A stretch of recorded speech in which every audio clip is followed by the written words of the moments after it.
Salut les roommates, bienvenue dans la Wargame Room. Aujourd'hui, dans cette émission de la Wargame Room Night, on va débriefer sur le codex Death Guard en cette fin de V9, puis avec l'arrivée de ce dernier chapter approved, les changements de cours en point, la data slate tutti quanti.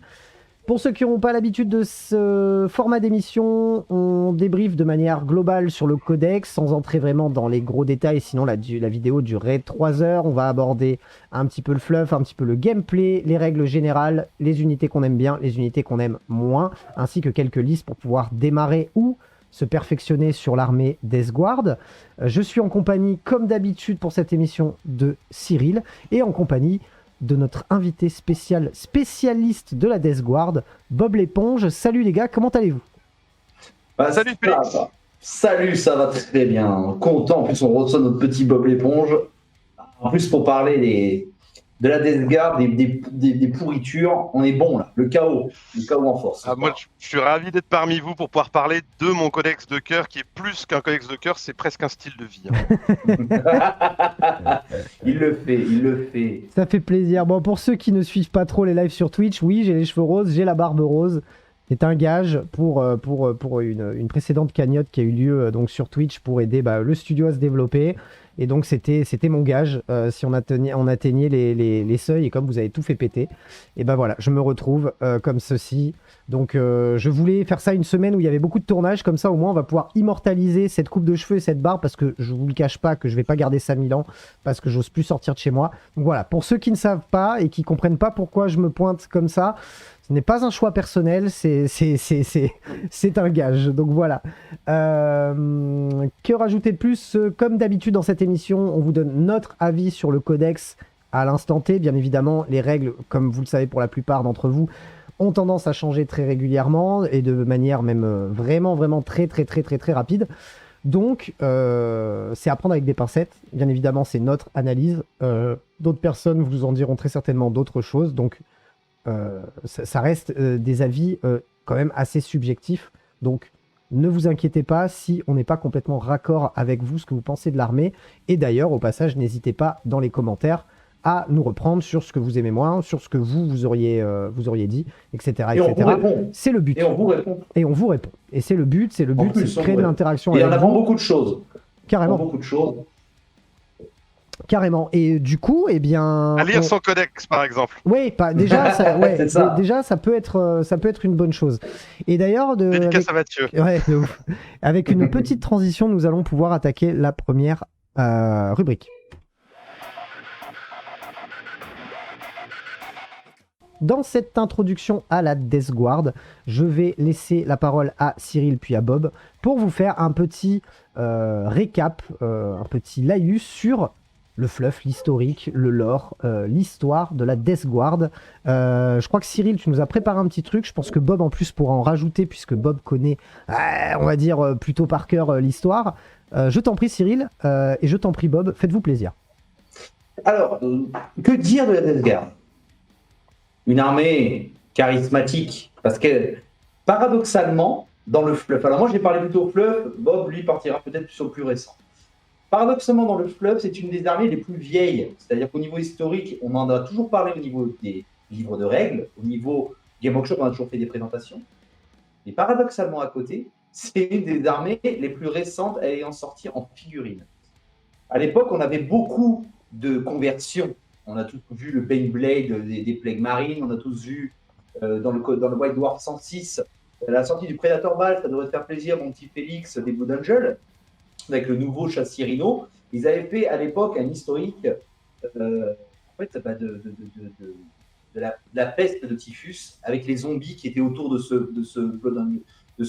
véhicule Blood Angel. Ils avaient fait toute une histoire, et ça avait été super cool. Qu'est-ce qu'on peut dire sur les fils de Mortarion? Mortarion, déjà un Primarch, le premier Primarch qui est sorti de la gamme Game Workshop en plastique, qui est sublime. On ne peut pas enlever autre chose que ça. Clairement. Et premier codex V8 officiel, c'est-à-dire que c'est la première faction du chaos qui est vraiment représentée par une autre faction. Je m'explique. Quand par exemple, à l'époque, on avait toujours le codex Space Marine du chaos qui engendrait tous les chapitres, toutes les compagnies, tous les trucs comme ça. Donc on n'avait que des petites pages de fluff Bon, il n'y avait pas de stratagème à l'époque. Sauf que la Death Guard, c'était le premier codex qui a été sorti, c'est-à-dire qu'en fait, on l'enlevait complètement du codex KO, et c'était vraiment un codex à part entière. Oui, voilà, c'est la première fois qu'on séparait des factions au sein du chaos. C'est ça. Okay. Et c'était incroyable, avec ses stratagèmes, ses figurines. Oh là là, ces figurines, que dire de ces figurines. Ouais, de ouf. Et c'était super cool à jouer. Bob, si tu veux rajouter, voilà, moi j'ai parlé un petit peu du côté fluff. Je vais te suivre hein, dans ce côté fluff. La Death Guard, de mémoire, je ne veux pas dire de bêtises, mais ça doit être la 14e Légion, je crois, ou je dis peut-être une connerie. Renegade, donc marine du chaos. Donc on n'est pas chez les gentils. Il y a une atmosphère dans la Death Guard qui est assez fun.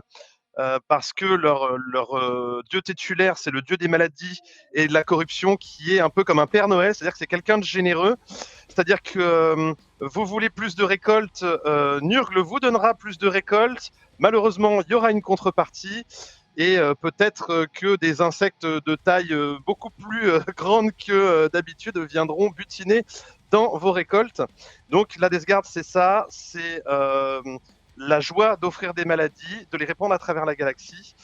En termes de figurines, on a des figurines ultra charismatiques qui représentent des guerriers qui sont extrêmement résistants, parce que même quand ils étaient loyaux, ils étaient déjà ultra résistants. On a un gameplay très frontal. Les tactiques de la Death Guard, elles n'ont jamais été très compliquées. Mortarion, c'était quelqu'un qui était un fan de guerre de tranchées, et il voulait que ses marines soient capables de se débrouiller dans toutes les situations. C'est pour ça que la Death Guard n'a ni des squads d'assaut, ni des squads de Dévastator, mais que vous avez juste des lignes de marines de la peste qui sont à la fois équipées d'armes spéciales et d'armes de corps à corps. Voilà. Et c'était aussi une légion qui, basiquement, était spécialisée dans l'utilisation de bombes à phosphex et aussi de bombes virales, ce que condamnait un peu l'empereur, et chose dans laquelle ils excellaient et qu'ils ont continué bien après sous l'égide de leur dieu titulaire Nurgle. Donc voilà. Donc on est sur une armée qui a vraiment une âme, un charisme et un gameplay qui va avec, et en plus en termes de modélisme, on l'a dit, hein, il y a beaucoup de mutations, il y a plein de détails, c'est chargé. Très souvent les gens qui peignent leur Death Guard sont des passionnés, et on arrive à des résultats en termes de plaisir qui, à mon avis, sont relativement élevés. Ouais. Ben moi par exemple, qui suis joueur TS, je trouve que TS c'est très same, c'est-à-dire que c'est toujours la même peinture. On sait que voilà, TS, bon, c'est le bleu, le jaune, le machin, voilà, côté égyptien, tout ça. On peut mettre du rouge, bien entendu, mais c'est un petit peu monocouleur. Que la Death Guard, l'avantage, c'est qu'on peut faire du rose, on peut faire le vert pourri, le blanc, le machin. Et c'est super cool. Et je vais même aller plus loin pour l'intro et pour, je pense, le dernier côté fluff. C'est que Mortarion, un petit peu comme tous ses frères, à part Angron, parce que bon, il était un peu bas du front, Angron. Hein. Lui, il s'était buté, c'est ce qui l'intéressait. Lui, paradoxalement, ça a été quelqu'un qui a détesté l'empereur d'entrée. Pourquoi ? Parce qu'en fait, il s'est révolté sur sa planète contre son père adoptif. Et au moment où est-ce que ça puait un petit peu pour lui, l'empereur l'a sauvé. Et en fait, il lui a enlevé toute cette gloire qu'il aurait dû avoir. Et en fait, l'empereur, il a dit, bon, t'as gagné ta planète, c'est bien, on passe à autre chose. Il a toujours eu une haine contre lui. Donc, ça a été quand même, paradoxalement, un des premiers qui a été vraiment dans le chaos, puisque ils ont été contaminés par la peste grâce à notre ami Typhus, qui était un bel enfant, on peut dire ce qu'il veut, parce qu'il a quand même bien mis. Clairement. Oui. Et en définitive, il s'est retrouvé, lui, chaoteux avant les autres, parce que les autres étaient quand même des Space Marines, mais ils étaient un petit peu modifiés, mais c'était pas extraordinaire. Réellement, c'est vraiment été lui, avec Magnus. Mais bon, Magnus, lui, il a participé à la guerre sur Terra. Donc, automatiquement, voilà. Si tu veux, Cyril, pour ajouter à ce que tu dis, en fait, la notion, on va dire, il y a souvent un sentiment qui est lié aux différentes légions. Par exemple, quand on prend les World Eaters, c'est la colère. La légion de la Death Guard, en fait, c'est le désespoir. À la base, Mortarion, il avait monté la première Death Guard, qui était donc les paysans et les humains de base sur Barbarus, qui vivaient sous la tyrannie de seigneurs, enfin de tyrans en tout cas, de seigneurs mutés par les dons du chaos, de psycheurs. Il l'avait monté en fait pour faire tomber les tyrans. Et son but, c'était de faire tomber les tyrans. Et en fait, quand l'empereur le sauve, c'est son premier désespoir. Et il se retrouve sous un tyran. Et c'est une discussion qu'ils auront plus tard avec Calastifon sur le désespoir. Et quand c'est le désespoir qui fait passer Mortarion du côté du chaos, via justement les machinations de Typhon. Et ensuite, la désespoir devient vraiment le maître mot de la Death Guard, puisqu'il sème le désespoir partout sur leur sillage. Et et Mortarion devient quelqu'un de terriblement désespéré en fait. Et dès après sa transformation, ça transpire. Les seules choses qui lui apportent un peu, on va dire, de réconfort, c'est quand il est en présence de Magnus ou de ses frères, avec qui justement il peut partager une partie de ce désespoir. Tout à fait. Parce que Magnus, lui, s'est bien fait avoir. Bon, bref, peu importe. On parlera de ça la prochaine fois. En termes de gameplay, du coup, on l'a un petit peu abordé, mais on va aller un petit peu plus loin pour ceux qui voudraient, qui ont eu un coup de cœur visuellement, par exemple, sur la Death Guard, mais qui se demandent un petit peu qu'est-ce que c'est, quel est le gameplay de l'armée, comment ça se joue. Est-ce que vous pouvez me faire un petit descriptif global de comment se joue cette armée, c'est quoi le but, quel est le plan? Alors moi, je vais être un petit peu plus généraliste que Bob, parce que moi, je veux vraiment, moi, je parle au côté, le mec qui veut vraiment découvrir la Death Guard. La Death Guard, pour la simple, qu'est-ce qui est bon dans la Death Guard, c'est quoi? Bon, déjà, c'est des mecs qui sont pas très rapides. Parce que, vous comprenez, ils pèsent du poids, il y a des maladies, il y a de la pustulence, bien entendu. Mais c'est une armée qui est très tanky. Quand on dit une armée très tanky, c'est-à-dire qu'elle tient la route. C'est-à-dire qu'il y a vraiment, on leur tire dessus, ils se prennent un coup de plasma, ils continuent d'avancer, c'est pas grave, pas mal, j'ai perdu un bras. Voilà, non, c'est une armée qui est très tanky grâce à leurs dégâts -1. Parce que quand on fait quand on a des armées qui font des multi-dégâts, donc dégâts 2, donc en gros, pour la petite histoire, quand vous allez faire un dégât 2, vous tirez sur la Death Guard sur certaines unités. 90% des unités. Pour 90%, ils ne prendront pas 2 dégâts, ils n'en prendront qu'un. Quand on commence à avoir des Space Marines qui ont 2 PV, ça fait presque un Finopane à 6. Quoi, et une meilleure endurance au global aussi. Et une meilleure endurance au global, ils avancent moins vite automatiquement. Donc on commence à voir un petit peu vers quel gameplay on va, quoi. Voilà, on va sur un gameplay, comme il a dit Bob tout à l'heure, garde tranchée. Donc il faut qu'il tienne longtemps, il peut être dans n'importe quelle situation. Mais ce qui fait aussi la force de ce codex, je trouve, c'est aussi leur système d'armement. Donc c'est-à-dire les armements de la peste. Bonjour, je reroll les 1. Quand il y a certaines armées qui touchent à 2, reroll les 1, tu deviens un custo, quoi, presque. Donc c'est vraiment pas mal. Oui. Et c'est relance des 1 à la blessure sur les armes de la peste, c'est ça, hein? C'est ça. Voilà. C'est ça. Toutes les armes qui ont le mot-clé arme de la peste vous permettent d'avoir une relance des as à la blesse. En fait, c'est comme si votre armée avait été en présence de l'aura d'un lieutenant en permanence. Permanence, ouais. Exact. Ah oui. Pour moi, c'est vraiment ce côté-là qui est vraiment cool. Il y a des armes dévastatrices. Il y a des unités charismatiques que les autres armées du chaos n'ont pas. Et en plus, paradoxalement, qui sont vraiment fortes. On en parlera tout à l'heure sur les tops et les flops. Et à côté, moi, je trouve qu'au niveau hobbyiste, d'avoir une armée de Death Guard, il y a vraiment une identité. Que certaines armées, par exemple les Space Marines de l'Imperium, à part les Blood Angel ou quelques-unes des factions, c'est reste des Space Marines qui ont une couleur différente. Là, il y a vraiment le côté je pue, j'envoie de la maladie, j'ai des sorciers qui tiennent la route avec un système de sorts que je trouve super bien et qui est vraiment susceptible au combo. Et que dire, si vous voulez, en fait, on a parlé du fluff, et en fait, l'armée, elle va retranscrire ce fluff. Donc, comme l'a dit très justement Cyril, vous êtes sur une armée lente, donc ça, il faut s'y faire. Vous aurez quelques unités qui vont vous permettre d'avoir du punch et de la réactivité d'un point de vue projection, mais basiquement, vous avancez à 5 sur toute l'armée. Vous avez des bonus qui vont vous permettre d'ignorer les terrains et d'ignorer les malus en fait au déplacement. Donc, il y a une blague en Death Guard qu'on dit tout le temps, c'est mon mouvement, c'est 5. Pas plus, pas moins. 5. Donc ça, c'est relativement stable. Vous avez donc une résistance accrue, comme l'a dit Cyril, avec l'endurance de 5 et une réduction des damages. Et vous avez une très très forte attrition entre 24 pouces de distance. Vous commencez à avoir une attrition. Quand vous rentrez dans les 12 pouces de la Death Guard, vous avez une attrition dingue avec les armes de la peste, mais aussi une capacité à vous mettre un paquet de mortal wound, donc de blessures mortelles dans la bouche, très très violent. Mais seulement en petite zone. Après, la Death Guard, elle a quand même des faiblesses, c'est-à-dire que son endurance est quand même limitée, enfin sa résilience par rapport au jeu actuellement, parce que l'endurance 5 est devenue un palier assez basique, clairement. Et donc en fait beaucoup d'armées vont tirer avec de la force 5 PA -2, dégâts 1. Donc je dis dégâts 1, c'est important. Pourquoi? Parce que Cyril l'a dit, vous avez une capacité sur toute l'armée qui vous permet de réduire les dégâts de 1, mais quand on vous tire dessus avec une arme dégâts 1, ça ne fait pas dégâts 0, C'est ça. ça reste à dégâts 1. Exactement. Donc il y a quand même une résilience qui est limitée, ça c'est le premier point. Le deuxième point, c'est que vous verrez, quand vous allez la prendre en main, quand vous allez débuter, c'est très facile à prendre en main, c'est hyper agréable parce qu'il n'y a pas énormément de règles, comme vous pouvez en avoir sur l'Adeptus Mechanicus, ou comme par exemple sur les Renegade Knights. Donc vous avez un système de contagion qui va vous permettre d'augmenter votre attrition, c'est très simple à prendre en main. Par contre, dès que vous allez vouloir aller pousser votre armée un peu plus loin et monter en gamme d'un point de vue compétitif et d'un point de vue niveau de jeu, vous allez vite vous rendre compte que votre mouvement, en fait, il est limitant et que vos plans de jeu seront très limités. C'est-à-dire que si dans votre plan de jeu, il y a quelque chose qui ne se passe pas comme prévu, vous aurez peu de possibilités de pouvoir le corriger. Ce qui veut dire donc que c'est une armée facile à prendre en main, mais que pour aller à haut niveau avec, elle va vous demander sans doute 2 fois plus de travail que quelqu'un qui va jouer des armées plus mobiles ou qui va jouer des armées avec, on va dire, avec moins de comment dire, moins polarisé. Oui. C'est-à-dire qu'on est lent, mais on est tellement... Je vais même aller plus loin.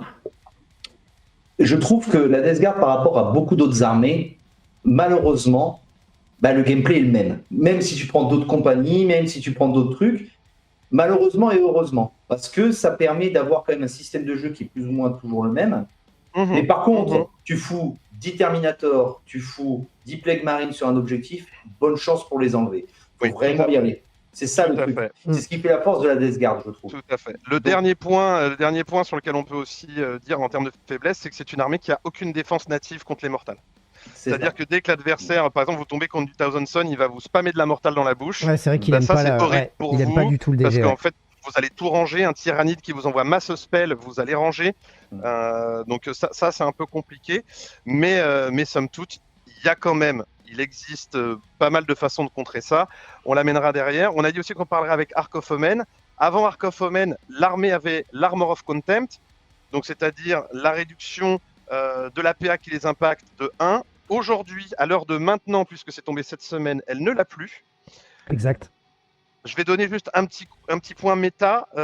Grosso modo, avant, ce qu'on disait, c'est que l'armée, les plagues marines étaient très jouables et l'armée globalement tankait mieux qu'avant. Aujourd'hui, elle va tanker moins bien puisque en fait, à chaque seuil de PA que vous allez prendre, c'est 16% supplémentaire. Donc vous êtes revenu un peu comme Day One. C'est un peu dommage parce que la baisse des coûts en points a fait que vous allez gagner seulement 5% au total sur vos listes, donc entre 100 et 150 points. C'est un peu faible. Et en échange, vous n'avez pas eu d'aussi bons secondaires que d'autres factions. Et vous n'avez pas, vous avez gagné des points, mais ça n'est pas forcément... votre règle d'armée n'est pas suffisante aujourd'hui pour être, on va dire, dans le top 10 ou voire dans la partie supérieure de la méta. Oui, néanmoins, donc, le point méta fait, ne l'oublions pas, Warhammer 40 000, ce n'est pas un jeu qui n'est que compétitif, on est là aussi pour s'amuser. Bien sûr. Il y a des gens comme moi, par exemple, qui sont là pour prouver que la Death Guard, on peut l'emmener très très loin et que vous pouvez performer avec et faire des choses. J'ai une petite question, mon petit Bob, concernant pour le côté, bon, même si je joue compète, mais j'ai jamais joué Death Guard, donc je ne peux pas savoir. Oui. Je trouve par contre que le bataillon Ark of Omen peut apporter quand même, je trouve, un petit détachement avec des choses qui font très mal. Tout à fait. Et ça, je trouve ça super cool. Parce que tu fais un petit détachement QG, 3 élites. Alors, peut-être pas forcément sur les élites, Cyril, parce que de base, le bataillon, on avait 6, et vous le verrez, la Death Guard, c'est là où elle a le plus de choix en élite, donc on se débrouillait toujours pour prendre un bataillon. Oui. Par contre, quand j'ai lu Ark of Omen, il y a 2 choses qui m'ont sauté aux yeux. Un, la possibilité de pouvoir spammer les attaques rapides.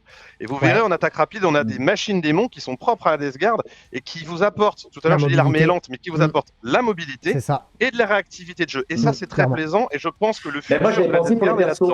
Ouais, je suis d'accord. Moi, j'avais pensé pour les persos élites, moi, par exemple, tu vois. Parce que aussi, en fait, alors, la Death Guard a une règle spéciale pour les persos élites. La première, c'est que les Virions, qui sont les petits personnages en élite, tu pouvais en prendre 3 différents dans un seul slot.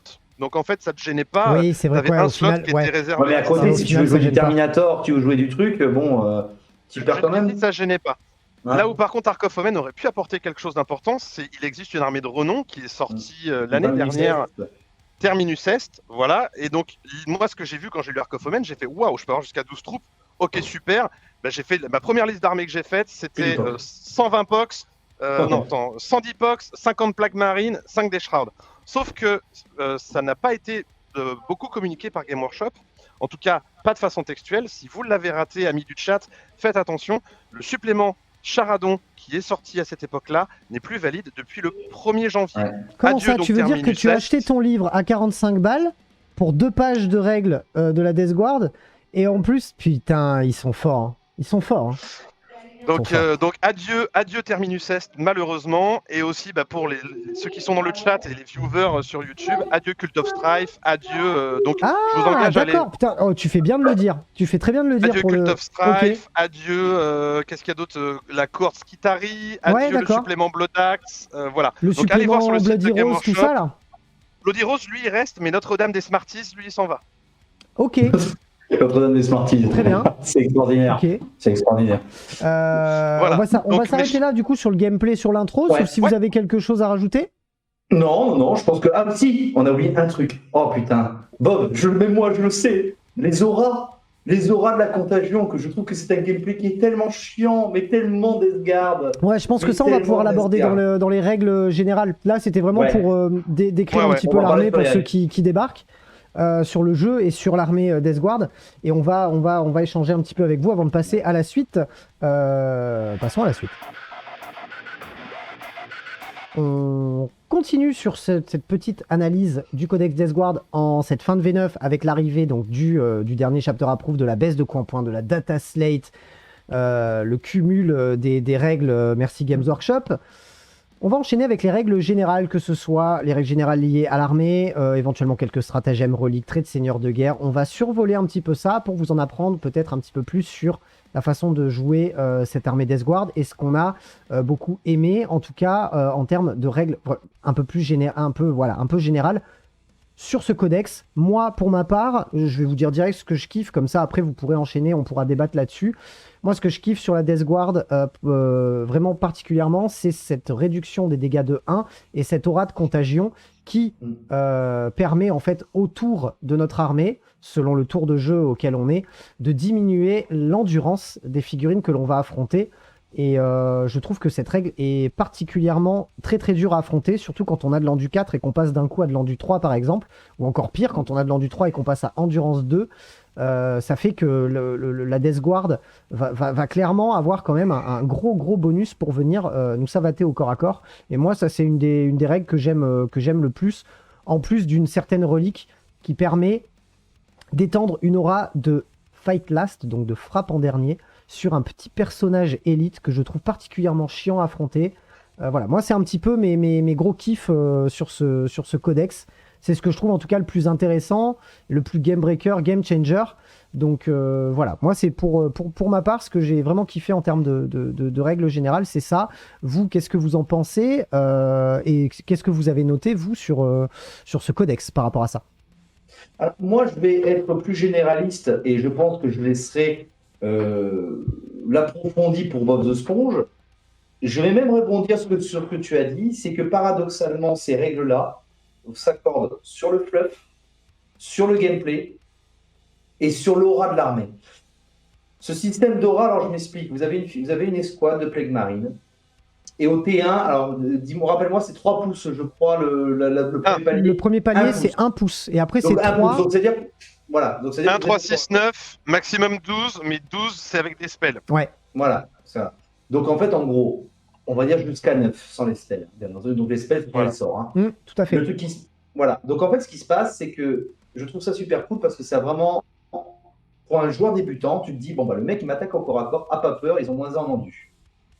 Qu'est-ce que s'il se passe? C'est-à-dire que quand vous êtes au corps à corps à 1 pouce, donc c'est-à-dire à 1 pouce, c'est presque c'est carrément au corps à corps. Portée d'engagement, quoi. C'est la distance obligatoire pour Ouais. être au close. Voilà. En gros, vous avez moins 1 en endurance. Donc vous enlevez 1 en endurance. Quelqu'un qui a endurance 4 peut passer en endurance 3. On passe au T2, là c'est à 3 pouces. Et quand on commence, et vu que la Death Guard c'est quand même une armée qui est très tanky, donc c'est-à-dire qu'en fait, en gros, ça fait des moulons sur des objectifs, on se retrouve vite face à 2, 3 unités qui te chargent quand on joue contre des petites armées qui tapent pas tellement fort et qu'ils n'arrivent pas à les sortir, mais qu'ils essayent absolument de voir les sortir pour prendre l'objectif. Eh ben, tu fais un petit rayon de 3 pouces autour de ton unité et tu dis, bah, vous savez quoi, vous êtes tous moins en endurance. Et surtout que quand la Death Guard tape, elle tape pas vite, mais elle tape fort. Et Ouais. elle fait très mal. Surtout Ouais. avec des armes qui sont vraiment super cool.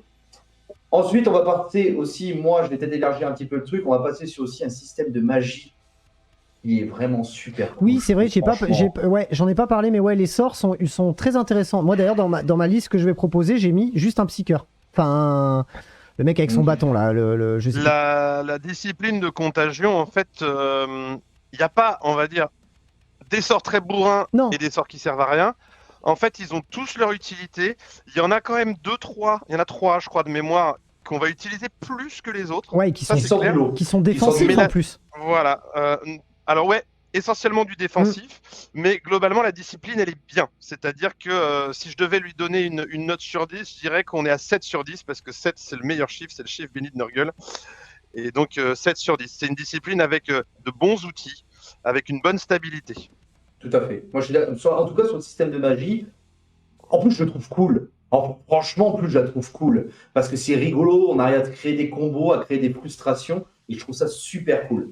On Ouais, va puis parler les noms, en... ils sont charismatiques, les noms. Bah Les oui, noms bah sont oui, bien sûr. C'est quoi, malédiction du lépreux, présent Ouais, pestilentiel. pour les survoler vraiment vite fait, moi j'ai de mémoire, il y a un sort qui permet d'avoir -1 pour être touché sur une Miasme de unité. pestilence, ouais. Et il y a un Miasme sort de qui pestilence, il y en permet a de ne pas auto-include. être ciblable si on n'est pas l'unité la plus proche, c'est ça? Ça, c'est pas un spell, c'est un stratagème. Ah, ça c'est Ça, un ça sera stratagème, j'aime ça. ok. Ouais. Mais par Mais contre, par le contre, miasme de pestilence, dès que vous commencez à monter en niveau de gamme de jeu, c'est auto-include. Vous le jouerez tout le temps. Vous aurez toujours un petit cœur avec miasme. Ouais, mais moi, il y en a un que j'aime beaucoup, par exemple, surtout que je trouve que le prince démon chez Nurgle, donc chez la Death Guard, je le trouve très bon. Par exemple, par rapport au TS, je le trouve très bon parce qu'il y a ce. Alors attention, je ne te parle pas en côté méta. Moi, Je t'écoute, je t'écoute. ceux qui sont sous le mec qui est rose, hein, moi, c'est le mode on est entre potes. Déjà, c'est Ouais, ouais. un prince démon qui n'est pas le même que les autres princes démons, qui est super, Oui, ça, c'est super vrai. joli. C'est vrai. Deuxièmement, quand on commence à dire bon, écoute, je vais te mettre plus en force, plus en endurance, tu mets une petite plaque suppléante dessus, tu commences à avoir un truc qui est quand même pas mal tanky. Je t'arrête tout de suite. Ouais. Le plus en force, plus en endurance, c'est Infantry Only. ouais, Et en fait, infanterie le prince only. démon, Ouais, exact. le prince démon, lui, malheureusement, il est créature monstrueuse. Ouais, Donc on peut pas lui donner à lui. Par contre, le prince démon, on peut quand même faire la caractéristique principale du prince démon de la Death Guard, là où il est cool, c'est qu'en fait on peut en faire une bête de tanking. C'est-à-dire que Oui. il tape pas très fort au final par rapport aux autres princes démons, Non. mais par contre il meurt pas. ouais, Il c'est fait- clair. Voilà, c'est ça. Voilà, il est galère à faire tomber quoi. Ah ben voilà, ma première erreur. Bon après les gars, je suis pas joueur Death Guard, faut pas m'en vouloir, je les méprise, je suis Il y a joueur pas de TS. souci. Non, ce que je veux dire, c'est que voilà, on arrive quand même à faire un prince démon. En plus, les figurines, elle est super cool. Ouais, elle est cool cette fille, je trouve. Moi, côté magie, je trouve que c'est vraiment, vraiment super intéressant et super cool à faire. Ensuite, Ouais. on va parler des traits et des artefacts. Ouais. Il n'y en a pas Peut-être- beaucoup acheté. Je commencerai peut-être avant de partir là-dessus sur les compagnies. Parce qu'on a quand même 7 compagnies de la peste Ouais, les qui traits. vous permettent de donner une identité à votre armée via un trait, une relique et un stratagème spécifique. Donc c'est ça. C'est vrai que Cyril avait raison tout à l'heure, le gameplay il est souvent pareil. Mais ce qui va faire que ça va vous changer en fait votre façon de jouer, c'est la compagnie que vous allez choisir. Et aujourd'hui, je trouve qu'il y a 4 compagnies sur le lot global qui sont relativement intéressantes. Elles sont toutes intéressantes en fonction de ce que vous voulez faire. En amical, vous allez pouvoir Bien sûr, vous éclater. Et puis carrément. en plus, toutes les tester. Donc voilà, mais je trouve qu'il y en a quand même au moins 2 qui ressortent du lot. C'est la première, ça va être les inexorables, parce qu'ils ont dans leur contagion signature le trait de seigneur de guerre, donc votre personnage qui va porter cette contagion, il rajoute -1 à l'APA. C'était très utile quand il y avait Armor of Contempt, aujourd'hui peut-être un peu moins, mais ça c'est pas mal. Et il y a un stratagème qui vous permet de réduire la distance de charge adverse et de lui mettre un -2. Donc ça peut vite devenir pénible, Ouais, c'est celle-là est clair. très bien. Vous avez l'enclume de Mortarion, donc l'enclume elle vous permet de donner une relique à votre prince démon pour qu'il ait full reroll des touches, full reroll des blesses, donc ça vous permet d'en faire quand même un gros ton. Vous pouvez aussi la donner à votre Lord of Contagion, votre seigneur de la contagion, ça va lui permettre de taper quand même relativement fort, donc ça c'est plutôt pas mal.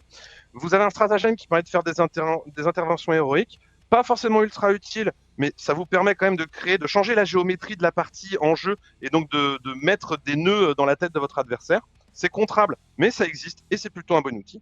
Et enfin, la contagion signature. Donc, je vous le rappelle pour les viewers et ceux qui découvrent le Codex Death Guard, en fait, le trait de seigneur de guerre, ça donne, en plus de la contagion qui met -1 en endurance, la figurine qui porte ce trait de seigneur de guerre rajoute un effet. Donc, tout à l'heure, j'ai dit que c'était -1 à l'APA pour les inexorables.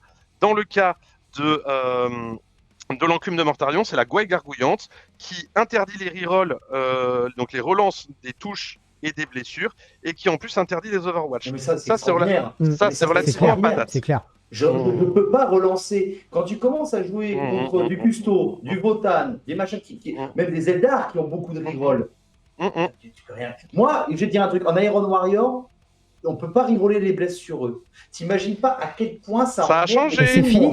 Et c'est fini. Oui, C'est fini. je sais, c'est fini, je sais, mais bon. Mais oui, moi, je te parle quand j'ai joué en Iron Warrior. Ah ouais, quand t'annules les rerolls, annuler les rerolls, c'est le truc le plus frustrant au monde. Hein. Et ensuite, pour finir les compagnies, il y a 2 compagnies un peu plus mineures, mais moi je trouve qu'ils sont ultra intéressantes à jouer. Même 3 compagnies mineures. Les Pesticimes, c'est vachement bien si vous avez envie de jouer des machines démons, parce qu'il y a des tricks, notamment une relique qui permet de donner une 4+ invulnérable aux machines démons. Ça peut être sympa. 4+ invul, je vais un PV, dégâts -1. Ça, c'est pas mal, Ouais. mais ce sera pas forcément là-dessus qu'on va partir. Celle que j'aime beaucoup, moi, c'est les passeurs. Les passeurs, ça permet le meilleur. Je vous donne juste le meilleur item dans la compagnie, vous allez voir le reste, mais le meilleur item, c'est le stratagème qui s'appelle le bourdonnement, enfin sur des ailes bourdonnantes, je crois, on Drowning Wings en anglais. Ça permet de choisir un des virions. Donc les virions, on en parlera tout à l'heure, sont des petits personnages d'élite. De choisir une des auras d'un virion et de l'étendre de 6 pouces. Et avec ça, on peut faire des grosses blagues, comme avec le corrupteur nidoreux dont a parlé Félix. Tout à l'heure, ouais. Voilà, et avec d'autres, comme par exemple le Morboulier de l'intendant, ou avec, vous verrez, il y a plein de combos à faire, moi je la trouve vraiment chouette. Et enfin, la dernière, mais pas des moindres, ça reste quand même les émissaires, qui est la compagnie de Typhus. On a perdu Terminus 7, mais en fait, ce que ça vous donne un stratagème qui permet de relancer toutes les touches sur les véroleux, donc sur les Poxwalkers. Les véroleux, c'est une des troupes du Codex. C'est pas la troupe la plus forte, mais si c'est une figurine que vous aimez, que vous trouvez chouette, c'est un super bon outil. Ça rend vos Poxwalkers, enfin vos véroleux vraiment mortels au corps à corps, puisqu'ils vont avoir la capacité de lancer, quand vous faites les choses proprement, jusqu'à 12 mortels de moyenne sur l'unité que vous allez impacter. Donc j'ai déjà tué des reboots de Gilliman avec ça, j'ai déjà tué du Terminator, je suis passé à travers 5 Terminators des Swings, et ça surprend assez l'adversaire de voir que 100 points avec 2 PC face au travail. Voilà, c'est ça, 100 points. Tu fais ton petit sort, +1 en force, +1 en endu.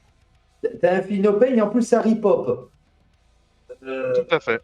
Moi je trouve que pour moi c'est une des meilleures troupes, attention, une des meilleures troupes hors des troupes vraiment énigmatiques. Pour moi, c'est une des meilleures troupes du jeu. C'est une très bonne troupe. Ouais, non, c'est vrai, parce que le ratio coup en points, oui, clairement. 100 points, clairement. Félix. 20 figurines, Même moi, mes rubriques marines, mais ça fait plein de choses. Alors, je balance du sort, d'accord. Je suis en rubrique marine, j'ai eu la PA -2, d'accord. Mais 100 points. En fait, en termes de petits swarms, tu vois, de petites unités comme ça, on a le cultiste, on a le GI, on a plein de choses comme ça. Et le Pox, avec ses 5 points, il rigole pas. Voilà, il a plein d'outils qui peuvent le rendre relativement désagréable par 10 ou par 20. Moi, c'est comme ça que je le jouerais, par 10 ou par 20. Et c'est des choses, voilà. Non, je suis carrément d'accord avec ça. Moi, c'est ma conclusion sur les compagnies. Ouais, et qu'est-ce que tu as d'autre à nous dire sur les règles générales ? Moi, en termes de traits et d'artefacts, je pense que c'est pour moi un des seuls codex où il n'y a pas grand-chose à jeter. À part les armes, à part certaines armes que tu te dis, bon, ok. Oui, ça c'est plus rigolo à jouer pour rigoler. Quoi. Voilà. Non, mais même pas, tu les joues pas en fait, parce que les armes de la Death Guard se suffisent amplement seules. Mais artefacts, traits, il y a très peu acheté comparé à beaucoup des codex. Je suis assez d'accord. Alors après, tu disais les armes. En fait, non. Si on regarde bien chaque relique, on peut lui trouver une utilité et la mettre dans telle ou telle. Mais t'as mieux à côté. Ce que je veux dire, c'est que t'as beaucoup mieux à côté. Oui, souvent tu vas chercher autre chose avant. Mais c'est ça. Ouais, mais même celle-là, en fait, on s'en rend pas compte. Mais quand on avait 12 PC, on allait les chercher pour faire des effets. Et même là, il y a des combos avec les secondaires que tu peux aller chercher. Par contre, je suis d'accord avec toi, Cyril, sur le global, en termes de traits et de reliques. Tout est bon. Je crois que de mémoire, il y a un trait de seigneur de guerre qui a oublié et tous les autres, ils sont utiles. Tu retiendrais quoi, toi, Cyril, comme trait de seigneur de guerre ? T'as le surcontaminateur, Archicontaminateur. Archicontaminateur, que je trouve super bon. Tu as. Donc, Archicontaminateur, pour rappel, c'est la reroll complète des blessures des armes de la peste dans un rayon de 6 pouces du porteur. Ouais. Donc, au corps à corps, c'est automatique. Et au tir, c'est quand votre figurine qui porte l'arme de la peste est à 12 pouces de la cible ou moins. Alors après les autres noms, je m'en rappelle plus. Donne-moi les faits, puis je te dirai le nom. Non, mais dis plutôt toi les faits. Mets-moi un top 3 des traits. Alors il y a l'archicontaminateur, ça tu le comptes pas parce que je l'ai dit. Donne-moi un top 3 pour toi de quels sont les traits réels que tu trouves auto-include et que tu trouves super cool. Moi, c'est cool. Archer contaminateur, Cyril, t'as raison. Moi, il est à toutes les sauces, il est dans toutes mes listes, c'est tellement je le fiable. vois partout, Tu peux faire des choses partout, horribles. Vraiment, il est hyper chouette. Il marche vachement bien avec le Biologus pour proquer des mortels, donc pour créer de la blessure mortelle au corps à corps. On en reparlera peut-être un peu plus tard. Mais Archer contaminateur, c'est très bien. Vous avez, que je dise pas de bêtises, il y en a un qui est pas mal, c'est physique imposant. Ouais, physique imposant. J'allais y penser aussi. Voilà, une transhumane, physique imposant, il donne une transhumane et plus un PV à la figurine qu'il porte. Mais en même temps, vous avez aussi constitution pourrie qui vous permet de réduire la PA de 1 sur la pénétration d'armure de 1 et de 2 qui vous agressent et de gagner un point d'endurance. Donc ces deux sont un peu en compétition. De ouf. Ces deux-là sont bien. Et il y en a un troisième que les gens oublient assez souvent, mais c'est Fléau Rampant, qui fait qu'à 3 pouces en fait, du porteur de ce trait, vous n'avez pas le droit, l'adversaire n'a pas le droit d'utiliser ses auras. C'est-à-dire, je donne un exemple concret. Les Space Marines, par exemple les Blood Angels, ils vont souvent utiliser un trait de seigneur de guerre qui va rendre les réacteurs dorsaux super opérationnels. Super opérationnels, vous avez une meilleure capacité pour pouvoir contrôler les objectifs. C'est clair. Imaginons que Félix, on est en train de jouer ensemble, il m'impacte mon unité avec ses réacteurs, parce qu'il est plus rapide que moi, il m'impacte. Et puis à la fin du tour, il me dit regarde, en fait, je contrôle l'objectif. Et moi je regarde, je fais non, tu es à 3 PS du porteur du Fléau Rampant. Du coup, tu ne peux pas bénéficier des auras. L'unité qui est dans mon aura à moi ne peut pas bénéficier des autres. Donc tu n'as pas ton super OP, tu n'as pas tes rerolls, et c'est moi qui contrôle l'objectif. Donc, un trait qui, je pense, va s'avérer utile, notamment avec la constitution d'Ark of Omen. En termes de stratégie, clairement. Mais en plus, j'ai même allé plus loin. De toute façon, pour moi, un stratagème qui dit j'annule des auras, c'est extraordinaire. Parce que on joue beaucoup sur les auras. Faut dire ce qu'il est, on va pas se voiler la face. Il y a toutes les listes, que ce soit compétitif, que ce soit entre potes. Oui, la synergie est ultra importante. On fait des synergies autour de ça. Donc, je trouve ça super bien. Et comme tu l'as bien dit, avec Ark of Omen, ça va pas s'arranger. Et tant mieux, c'est ce qu'on veut. Moi, c'est ce que je cherche. Je veux vraiment qu'on s'éclate, qu'on saute sur la tronche. Je veux voir des armées populeuses. Et on peut le faire maintenant. Et c'est bien. Il y a une baisse des points. Alors, au niveau des points, par contre, vu qu'on est sur les règles. Sur les règles générales. Est-ce que Ark of Omen a été avantageux pour la Death Guard, s'il te plaît, Bob? Ark of Omen, non, mais oui, il y a le changement de coup en point. Mais je crois qu'il y a eu quoi en changement de coup en point? Je crois que c'est le Plague Marines qui est le grand gagnant là, sur l'armée. Alors, on va falloir qu'on prenne une petite parenthèse là-dessus avant d'entamer la suite, parce qu'il y a trois items, les garçons, pour vous répondre. Il y a le changement de détachement, c'est-à-dire qu'on n'a plus de bataillon, on est sur les détachements Ark of Omen. Vous avez la mise à jour des points et le changement des secondaires. Je vais essayer d'être très rapide pour résumer les choses. Et s'il y a des questions, n'hésitez pas à me les poser en direct. Le détachement Ark of Omen, en fait, il n'a pas. La Death Guard avait comme habitude de jouer en bataillon. Donc, le seul moment où on avait envie d'aller chercher plus de trucs, c'est quand on jouait Terminus Est. Maintenant, Ark of Omen, on a dit que Terminus Est, le supplément Charadon, est devenu malheureusement est périmé depuis le 1er janvier. Donc, on a 12 slots de troupes, mais on n'ira pas forcément les chercher. Et le deuxième point, c'est que par contre, et ça c'est plutôt un bonus, c'est que maintenant, on peut aller chercher des slots d'attaque rapide. On peut en avoir jusqu'à 9, je ne vais pas dire de bêtises, non, c'est 3 plus 3, on peut en avoir 6 d'un coup pour 0 PC. Et ça c'est plutôt chouette. Donc on va potentiellement pouvoir spammer de la machine démon en attaque rapide. Clairement. Donc ça c'est pas mal. Après, en termes de construction, basiquement, en fait, la Death Guard, on prenait un bataillon et comme tu l'as dit, Cyril, il y a pas mal de traits de seigneur de guerre, pas mal de reliques qui sont intéressants. Et le codex avait été construit en début de version pour pouvoir jouer avec 12 PC. Aujourd'hui, on ne démarre plus qu'avec 6 PC. Donc, il va falloir faire des choix. Et en fait, les 6 PC, très souvent, on va en brûler 4, voire 5 pour aller chercher les choses qui nous intéressent dans le codex et les choses qui sont, d'un point de vue très compétitif, importantes. Donc, en fait, le fait Ark of Omen ne fait pas gagner de PC, mais nous offre quand même quelques possibilités, dont le spam de machine démon. D'accord. Ça, c'est pour la partie détachement. La partie coup en point, on a eu des réductions, notamment sur le Plague Marine, mais comme j'ai dit tout à l'heure, on a eu la perte d'Armor of Contempt. Donc en fait, on a une augmentation globale de la létalité de 16% sur nos Marines, mais avec la baisse en points des Marines, donc ils ont perdu 2 points, les machines démons ont perdu 5 points de moyenne. Quand on regardait sur une liste standard, en fait, on gagne 100-150 points. Donc en fait, ça fait que 5%. Donc quand vous faites le calcul, vous avez une augmentation de la létalité de 16%, sachant que la PA-2 maintenant va vous faire aussi mal que la PA-3 avant. Oui. Donc en fait, vous allez beaucoup plus subir parce qu'il y a plus de PA-2 dans le jeu que de PA-3. Oui, c'est clair. Mais vous ne gagnez que 5% de points. Donc là, si vous m'entendez comme ça, je vais vous dire, vous avez l'impression que je suis en train de dire la Death Guard c'est nul. Non, c'est pas ça. C'est que pour pouvoir pallier à la perte d'Armor of Contempt, l'autre levier que Game Workshop a, c'est de bouger les règles natives de l'armée et de bouger les secondaires. Tout à fait. Ah oui, les secondaires, oui, complètement. Les coups en points, ils sont cohérents. Avec la perte d'Armor of Contempt, on est aligné sur le Space Marine. La règle d'armée, c'est un peu dommage. Elle n'a pas bougé alors que le Space Marine, lui, a eu des changements dans ses doctrines Devastator et a eu des bonus en plus. Ça, c'est un peu dommage. Et les secondaires, la Death Guard, elle a des secondaires qui sont OK, sans plus. J'attendais à ce qu'il y ait un boost, comme les Space Marines qui ont un très gros boost, et malheureusement, c'est un peu décevant. Voilà. Donc Arc of Omen, ça a changé un peu tout ça. Et au niveau des choix d'armée qu'on va faire, avant, le Plague Marine avait gagné beaucoup d'intérêt depuis l'Armor of Contempt. Clairement. Et après Arc of Omen, j'ai bien peur qu'on ait beaucoup moins de Plague Marine sur la table. Et c'est dommage, parce que c'est une unité iconique qu'on aime jouer. Je suis d'accord, il y avait eu déjà le fait d'avoir passé leur équipement gratos. Donc on a vu direct, moi j'avais vu des listes aux États-Unis dégueulasses avec 6 x 10 Plague Marines de corps à corps impinables. Et là, c'est vrai que maintenant, je vois en tout cas le gameplay plus se porter vers du rouillard ou du linceul. Parce que mine de rien, c'est des figurines qui ont des 2 en sauvegarde. On va aller chercher le 2+, en fait. C'est ça, et en plus de ça, c'est super OP. Et en plus, c'est super opérationnel. Non. Et vas-y, Cyril, je t'en prie. Je pense que l'Arc of Omen, il va falloir qu'on ait un petit temps oui, bien sûr. se mettre dessus. Tout à fait. De ouf. Il va y avoir des choses à tester. Je suis entièrement d'accord. On est qu'au début de la saison. C'est clair. Évidemment, il y a des choses. Je suis entièrement d'accord. Et si on passait à la suite, parce que je pense qu'on a fait le tour du gameplay, non? Ouais, peut-être qu'on peut parler brièvement des reliques, parce que c'est le dernier truc qu'on n'a pas abordé dans l'entête, si ça vous dit. Tout à fait. Sur les reliques. Les reliques, c'est pas compliqué. Hein. La plate suppurante, pour moi, c'est le top du top.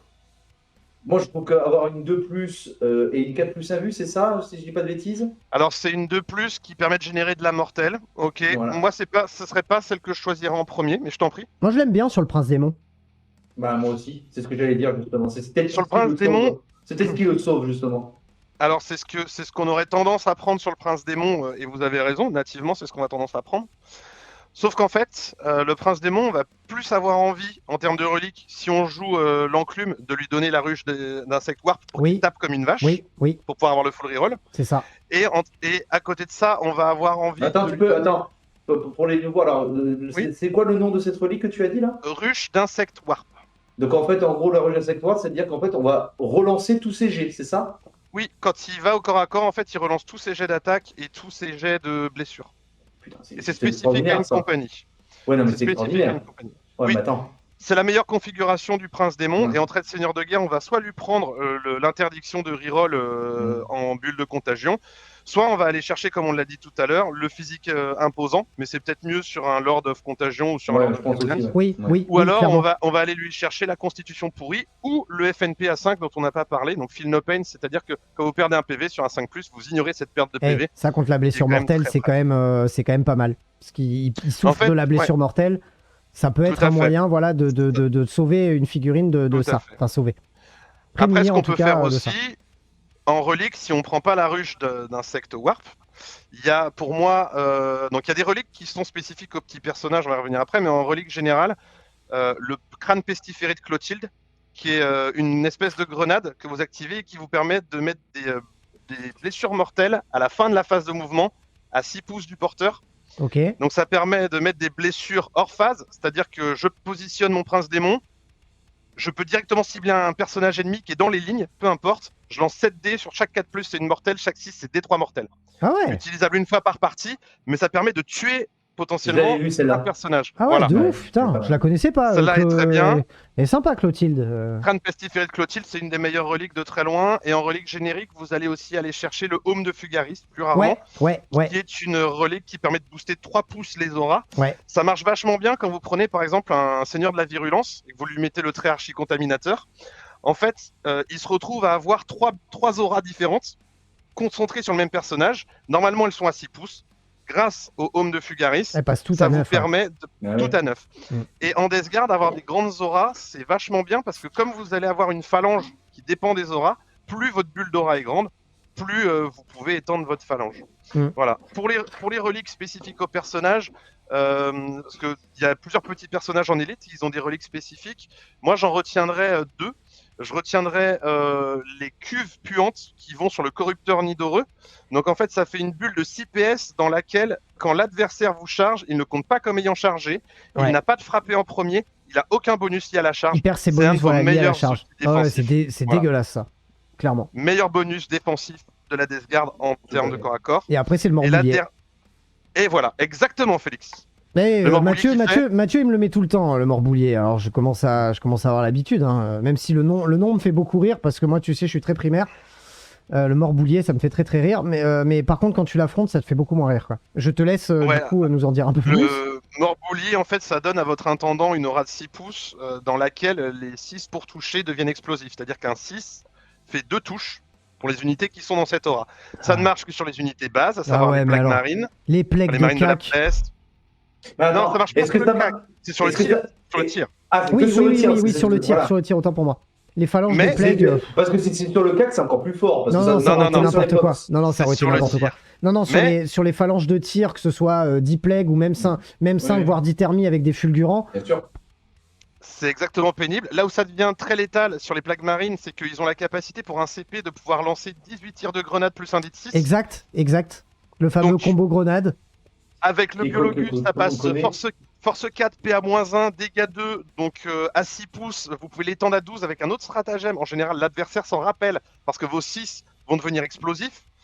Donc ça fait très très mal. Et puis il y a aussi une autre unité, donc Forge World pour le coup, puisque vous avez le Dreadnought Contemptor avec les 2 canons Vulkit. Ah oui, c'est vrai, on en parle moins du Forge World, c'est vrai, sur la chaîne, mais oui, c'est vrai que celui-là, il a eu une bonne... il a été plutôt bon, lui. Il n'y a pas eu que lui. Il n'y a pas eu que lui. Regarde, nous, chez les Iron Warriors, j'ai déjà sorti sur les rapports de bataille. Oui. Les Dreadnought avec les Peter Bloss Cannon. Ah oui, c'est dégueulasse, ça. Voilà.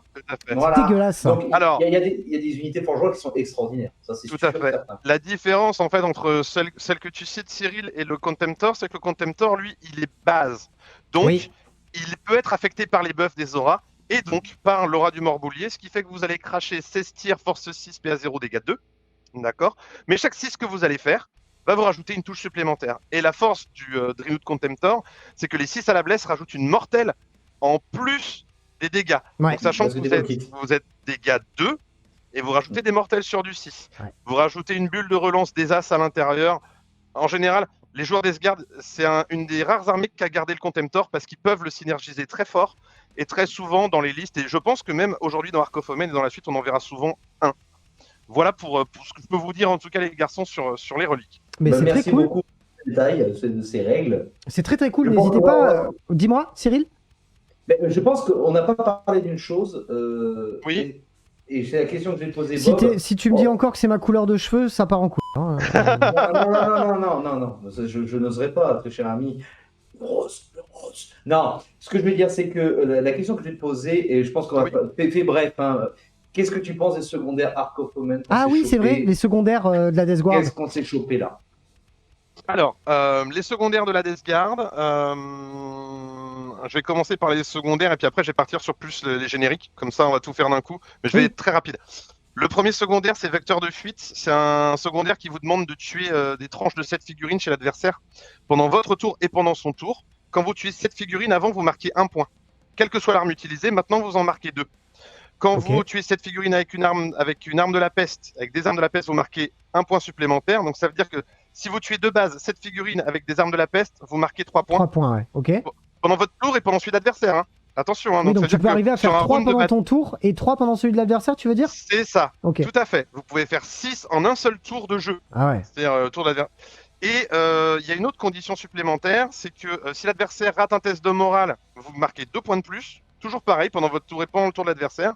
Ouais. Et si une arme de la peste a fait une perte dans cette unité qui rate un test de morale, c'est 1 point supplémentaire. Globalement, ça veut dire que vous pouvez marquer 6 en un seul round de bataille entre votre tour et le tour de l'adversaire. Est-ce que pour toi, tu l'auto-includes directement Non. En fait, non ce secondaire, il est bien. Le problème, c'est qu'il faut qu'il y ait un volume de figurines suffisant c'est en ça. face. Ouais, et c'est ça. souvent, Ouais. il rentre en compétition avec nos prisoners. C'est dépendant de Quand vous allez l'adversaire. jouer Ouais. sur des matchs comme par exemple le Cult Genie Stealer contre l'Orc, même contre la sœur actuelle, ça marche aussi. En fait, comme ils ont un bon volume de figurines et qu'ils ont une résistance limite, on va dire, vous allez vite les faire, les 7 morts. Donc ça, c'est cool. Mais on a dit qu'Ark of Omen, on pouvait modifier les structures d'armées. Et donc, il y a des armées comme les Eldar, par exemple, comme le Space Marine, qui ne joueront plus de troupes. Donc, en fait, le volume va se diminuer pour des armées plus élitistes. Oui, ou des armées élitistes. Ou des armées élitistes. C'est-à-dire que genre le Custodes, tu joues pas, quoi. Exactement. Ouais, donc, clairement, en fait, c'est un secondaire qui est sympa. Le buff est chouette parce que, du coup, ça nous a rajouté un petit point. Ouais, mais il n'est pas obligatoire. Il va dépendre de ce que tu as en face. Ouais, ok, d'accord. Donc, bien, mais versus dépendant. Ensuite, le suivant, c'est Sol corrompu. Je vais pas vous l'expliquer ici parce que c'est long à expliquer, mais en gros, on vous demande de respecter 5 conditions qui valent chacune 3 points à la fin de la partie. Oh, ouais, non, mais c'est trop long. Non, mais c'est déjà quand tu as 5 conditions. Ah, ouais. Moi, je vais dire aux joueurs quand même d'aller le voir parce qu'il est intéressant. Dans ces 5 conditions, il y en avait 2 qui demandaient de faire un engage all front, donc sur tous les fronts à la fin de la partie.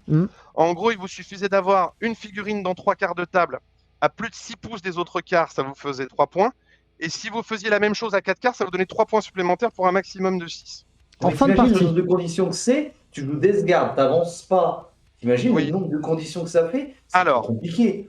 Non, c'est pas si compliqué parce que là, pendant la version Nephilim, je l'ai pas mal joué. Et en fait, stablement, j'arrivais à scorer 9 et parfois jusqu'à 12. Donc c'était OK. Ah ouais, ça se passe juste parce que c'est dans la même catégorie qu'Engage All Front. Pourquoi aujourd'hui on va plus le prendre du tout? Même s'il a eu un boost, le boost, c'est que maintenant, pour faire les quarts de table, il suffit plus que d'être à 3 pouces des autres quarts de table. Donc, en fait, vous avez moins de distance à parcourir, ce qui est plutôt sympa. Le problème, c'est qu'on vous a enlevé Armor of Contempt. Et comme j'expliquais tout à l'heure, c'est un secondaire qui vous demande de survivre à la partie. C'est ce que j'allais dire. En fait, si t'es dans la merde, si tu t'es fait déjà des tu sais que tu le marqueras pas, quoi, en fait. Exactement. Ou sinon, par contre, l'effet qui se coule, c'est-à-dire là, je suis un peu l'avocat du diable pour ce secondaire. C'est que si tu commences à scorer, c'est qu'en fait, t'as éliminé l'autre. Hein. Donc, oui. Je vais scorer en fait. Hein. C'est ça. Si t'es bien, t'es super bien. Par contre, si t'es mal, tu sais que tu fais 0, quoi. C'est ça. Donc, dites-vous que pendant la période Armor of Contempt, eh bien, on arrivait à scorer à peu près entre 6 et 9 stablement. Et malheureusement, aujourd'hui, on n'a plus la résistance qu'on avait avant. Et donc, en fait, on va mourir pendant qu'on va traverser la table. Et il y aura peu de chances qu'on arrive à scorer assez facilement ce secondaire. Donc, c'est pas qu'on le prendra plus, mais ce sera plus difficile. Par contre, le dernier qui s'appelle Répandre la maladie, c'est votre objectif auto-include. En fait, il vous demande de faire une action. Les gens disent faire caca sur les objectifs. Sur les objets, ouais. Voilà. Ah oui, non, il est bien. Donc, celui-là, il est très bien. Il était déjà bien avant. Donc voilà, les véroleux peuvent le faire. Stablement, sur chaque game, vous allez scorer 11. C'est votre auto-include, vous le jouerez tout le temps, systématiquement. Donc ça bouge pas. Pour les génériques, maintenant, les secondaires que la Death Guard va faire, on va quand même jouer sur tous les fronts, donc quart de table, puisqu'on va utiliser les machines démons pour pouvoir le faire. Qui vont un peu vite, exact. On a du psy, donc et souvent on aime bien aller au centre de la table pour faire des pieds-bouches et faire un gros mosh pit avec la Death Guard. C'est ça. Donc on va jouer Warp Ritual assez souvent s'il n'y a pas trop d'anti-psy en face. On va aussi jouer donc les quarts de table, ça. Ensuite, on va jouer des objectifs en fonction de l'armée adverse, assassinat, abattez-les et nos prisonniers. Selon ce qu'on va affronter, Voilà, selon ce qu'on va affronter. Et de temps en temps, on prendra broyer-les et ça s'arrête là. Ouais, moi je trouve que c'est déjà pas mal, mine de rien. Bon, au moins, on a gardé le caca sur les objectifs. Ouais, mais celui-là, à moins qu'il le nerve de ouf, j'en sais rien. Ce qui aurait pu être sympa, c'est qu'ils les mettent tous à 4 points. Parce qu'aujourd'hui, quand tu fais l'objectif chez toi, il vaut que 3 points, et sans en dehors 4. Je pense qu'ils auraient pu être sympas.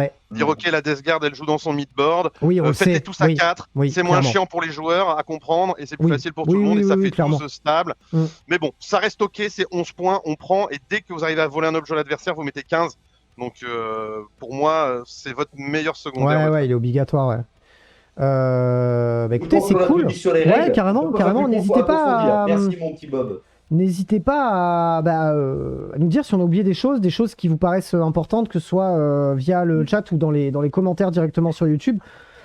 Le but, encore une fois, c'est donc voilà, d'échanger avec vous sur ce que vous pensez aussi de ce codex. N'hésitez pas à nous dire dans les commentaires ce que vous en pensez. Et on va pouvoir de suite passer à la suite. La suite de cette soirée, enfin de cette analyse du codex Deathguard, on va passer sur les tops et les flops. Pour ma part, je n'en ai pas sélectionné puisque là, aujourd'hui, j'ai 2 invités. Je me permettrai éventuellement de faire une petite mention honorable pour 1 ou 2 unités si jamais vous n'en avez pas parlé. Mais je vais laisser la parole à Cyril pour sa première unité préférée. On va le faire en ping-pong, c'est-à-dire que Cyril va nous donner une unité, pourquoi, etc. Bob va nous faire pareil. Et ce qu'on va essayer de faire, c'est déjà toutes les dire. Et après, on se fait le petit débat autour. Bon, moi, j'ai un invité, oui, c'est surtout notre ami Bob L'éponge, qui est notre grand invité d'aujourd'hui. Oui, quand je dis nos 2 invités, c'est-à-dire pas moi. Parce que ma tronche, on la voit tous les samedis. C'est vrai qu'on la voit régulièrement, ta tronche. Voilà. Ouais, tu fais partie des murs maintenant, Cyril. Et complètement. Ça, ouais. Un sacré bout de mur, hein. Beau bébé. Ouais, mais au sens propre contre au sens figuré. Parce que quand je me prends la poutre, il y a des morceaux de peau qui restent, hein, je te jure. On a dit qu'on parlait pas de ce qu'on faisait en privé, Cyril. Non. Merde. Non, les poutres, les vraies poutres, hein. Voilà, on va remettre les trucs. Parce que bon, ça peut vite partir dans tous les sens. Sur les internets, nous parlons bien de poutres apparentes d'appartements. Et non pas de trucs bizarres, hein. Parce que bon, on a déjà fait la réflexion quand on a parlé de Fist. Oui. Voilà, hein. Voilà. Bon, Cyril, allez, vas-y, enchaîne. Alors, les tops et les flops. Pour moi, le top, alors on va passer sur les QG. Bob, si tu le veux bien pour moi, à la base, on avait choisi le même. Mais il y en a un qui n'est pas des moindres, c'est Mortarion. Alors attention, Mortarion, n'oubliez pas, moi, c'est le côté fun, cool à jouer. Mortarion, déjà, niveau hobby, la figurine est sublime. On peut faire tellement de choses en peinture, on peut tellement s'éclater. Et à côté, c'est le Primarque de la DG, quoi. Hein. C'est le Primarque de la DG qui est, moi, je trouve très fort parce que c'est quand même, comme vous avez pu le voir sur plusieurs rapports de bataille dans d'autres chaînes, ou même quand vous jouez contre eux, souvent Mortarion, on l'évite. Parce que, c'est quand même, par rapport à Magnus, il tient quand même, et en plus, il tape, et quand il tape fort. Je pense qu'au niveau des détails, je pense que je ne pourrais pas mieux le vendre que Bob. Ouais, mais ça on débattra après de toutes ces unités une fois qu'on les aura toutes annoncées. Donc je te propose, Bob, de nous en donner une aussi, un personnage du coup. Eh ben, tant qu'on est dans les personnages charismatiques de la Deathguard, ma première unité préférée c'est du le moment, Taliman. c'est Typhus. Ouais. C'est Typhus, c'est déjà un personnage charismatique. Ouais, de ouf. J'adore la figue. Je trouve que la figue est top. Ouais, moi, c'est une de mes préférées. Pour ceux qui ont Instagram, faut aller voir. Moi, je me suis éclaté à la peindre. Ouais, elle est belle. C'était la première fois que j'utilisais des peintures fluo dessus. Elle est super belle, ta j'adore figue. cette figue. Et en fait, on va en parler tout à l'heure, mais il combine plusieurs aspects des différents QG sur une seule figurine. Bref, c'est un super atout actuellement. Ouais, je suis d'accord. C'est ça. Cyril, en termes d'unité en termes unité, ouais, élite, les Terminators rouillards. Ah oui, bah oui. Les Terminators rouillards, qu'est-ce que tu veux que je te dise de plus? Super OP, moins 1 PV, 5 d'endu, 6 d'endu. 5. Mais rien que super OP, déjà, c'est comme les Terminators TS. Non, mais de ouf. Super OP. Quoi. Non, je suis d'accord. Que dire de mieux? Je peux pas les vendre mieux. C'est des sacs à PV, ça tend, en plus c'est Deathguard, ça a des armes qui tiennent la route, c'est super OP, t'en mets 10 au milieu de la map sur un objet, bonne chance, vas-y, tu peux y aller. Ouais, carrément. Voilà. Je les aurais mentionnés aussi. Ça ou des Shroud, je les aurais mentionnés. Et toi, du coup, Bob? Tu viens de le dire, en ping-pong, en fait, les Terminators du linceul. Bah oui. Donc Terminator des Shroud. Le même châssis que le rouillark, avec un potentiel d'attrition qui peut monter vraiment très haut dans les contours. Et puis surtout, figurines du charisme, parce que avec leur cap, ils sont magnifiques. Super belles. Elles sont super belles. Elles sont super belles et ils ont aussi la capacité d'être bodyguard. Et en Deathguard, on va vraiment bien s'amuser. De ouf. Ton corrupteur Nidoreux et ton sorcier, machin, ils vont beaucoup apprécier la petite... de ouf. Tout à fait. Non, moi j'adore en plus. Après, par combien tu peux les jouer, les linceuls? De 3 à 6 Jusqu'à 6. Ouais, c'est ça. 6 Ouais. C'est pas mal. Pour moi, l'unité, la troisième unité que j'ai choisie, déjà, c'est uniquement chez la Death Guard. Deuxièmement, c'est ce qui bouge quand même. Quasiment le plus sur l'armée, ouais, carrément. Voilà. Ouais, je sais de quoi tu vas parler. Les drones. Ouais. Voilà. Oui. Voilà. Les drones, pour moi, c'est ce qu'il y a bien parce que c'est ce qui permet d'aller vite. Les drones tondeuses, comme on les appelait à l'époque, qui quand même font très mal. Et depuis, en plus, qu'il n'y a plus l'armure du mépris, la PA-2 redevient bonne, donc ouais, très cool. Très cool. Voilà, donc je trouve que c'est vraiment pas mal. Ça permet de faire une contre-charge du CAC qui est vraiment qui envoie. Ça peut bloquer même une unité. Ça, c'est déjà vu de bloquer une unité et de se dire, bon, finalement, l'unité que je voulais peut-être mettre sur un objet, je peux pas parce que j'ai ce drone à la con qui me bloque. Carrément. Il explose sur une 4+. Bon, c'est pas grand-chose, ça fait une BM, c'est pas grand-chose. Mais c'est pas cher et ça peut rapporter vraiment le manque de projection par rapport au secondaire. Voilà, c'est le manque de cette projection qu'on n'avait pas. Donc, c'est clair. Tout à fait. Et toi, Bob, ta dernière unité? Ma dernière, Félix l'a dit, en fait, il spoil mes figurines, il spoil mes choix. Mais ma dernière, c'est le Taliman. Ah merde, sérieux? Ah merde, putain, j'ai pas fait exprès. Non, ma dernière, c'est l'intendant, donc en français, qui est un petit personnage d'élite de support. Et qui en fait à lui seul cumule pas mal d'effets super intéressants et c'est une source de CP inestimable puisque le codex il date du début de la version 9 et donc à l'époque on pouvait avoir 12 CP de départ, aujourd'hui on en a plus que 6 donc, pourquoi je vous dis ça, parce que les stratagèmes de la Death Guard sont sizés pour un 12 PC de départ, aujourd'hui on a plus que 6, donc quand on a quelqu'un qui peut farmer des PC à tous les tours, on le prend. De toute façon, faire gagner un PC, c'est extraordinaire. Hein, de toute façon, on ne peut pas oublier. Oui, depuis qu'on passe à la méta en 6 PC, oui. Toutes les armées, dès qu'elles peuvent avoir une farm à PC, elles vont la prendre systématiquement. Déjà qu'on avait tendance à la prendre avant, là on va la prendre, encore plus. En plus, je crois qu'il donne plus 1 à la touche à unité aussi. Ouais, il peut donner, mais ça je comptais expliciter plus tout à l'heure les pourquoi des codes. Moi je vais juste faire ma petite mention honorable parce que c'est le perso que je déteste le plus en Death Guard, c'est ce putain de corrupteur nidoreux qui, pour ceux qui ne connaissent pas ce personnage, donne en fait une aura autour de lui et qu'on peut en plus étendre, qui va permettre en fait de faire un tap en dernier et en plus de ça de faire perdre les bonus liés à la charge. Alors attention, c'est pas un tap en dernier, c'est tu annules les charges, les combats en premier et tous les... Voilà, tu annules les bonus liés à la charge. C'est-à-dire que, bon, par exemple, le Blood Angel, puisque c'est une armée que je déteste, le Blood Angel va perdre son +1 à la blessure. Le Blood Angel ou le Space Marines va perdre son assaut percutant, donc le +1 attaque. Tous les bonus que vous pourriez avoir en ayant été chargé, blablabla, et vous allez les perdre. Et ça... c'est particulièrement détestable. T'imagines l'impact que ça a sur les Blood Angel, l'impact que ça a sur les Space Wolves. Oui, Space Wolves, exact.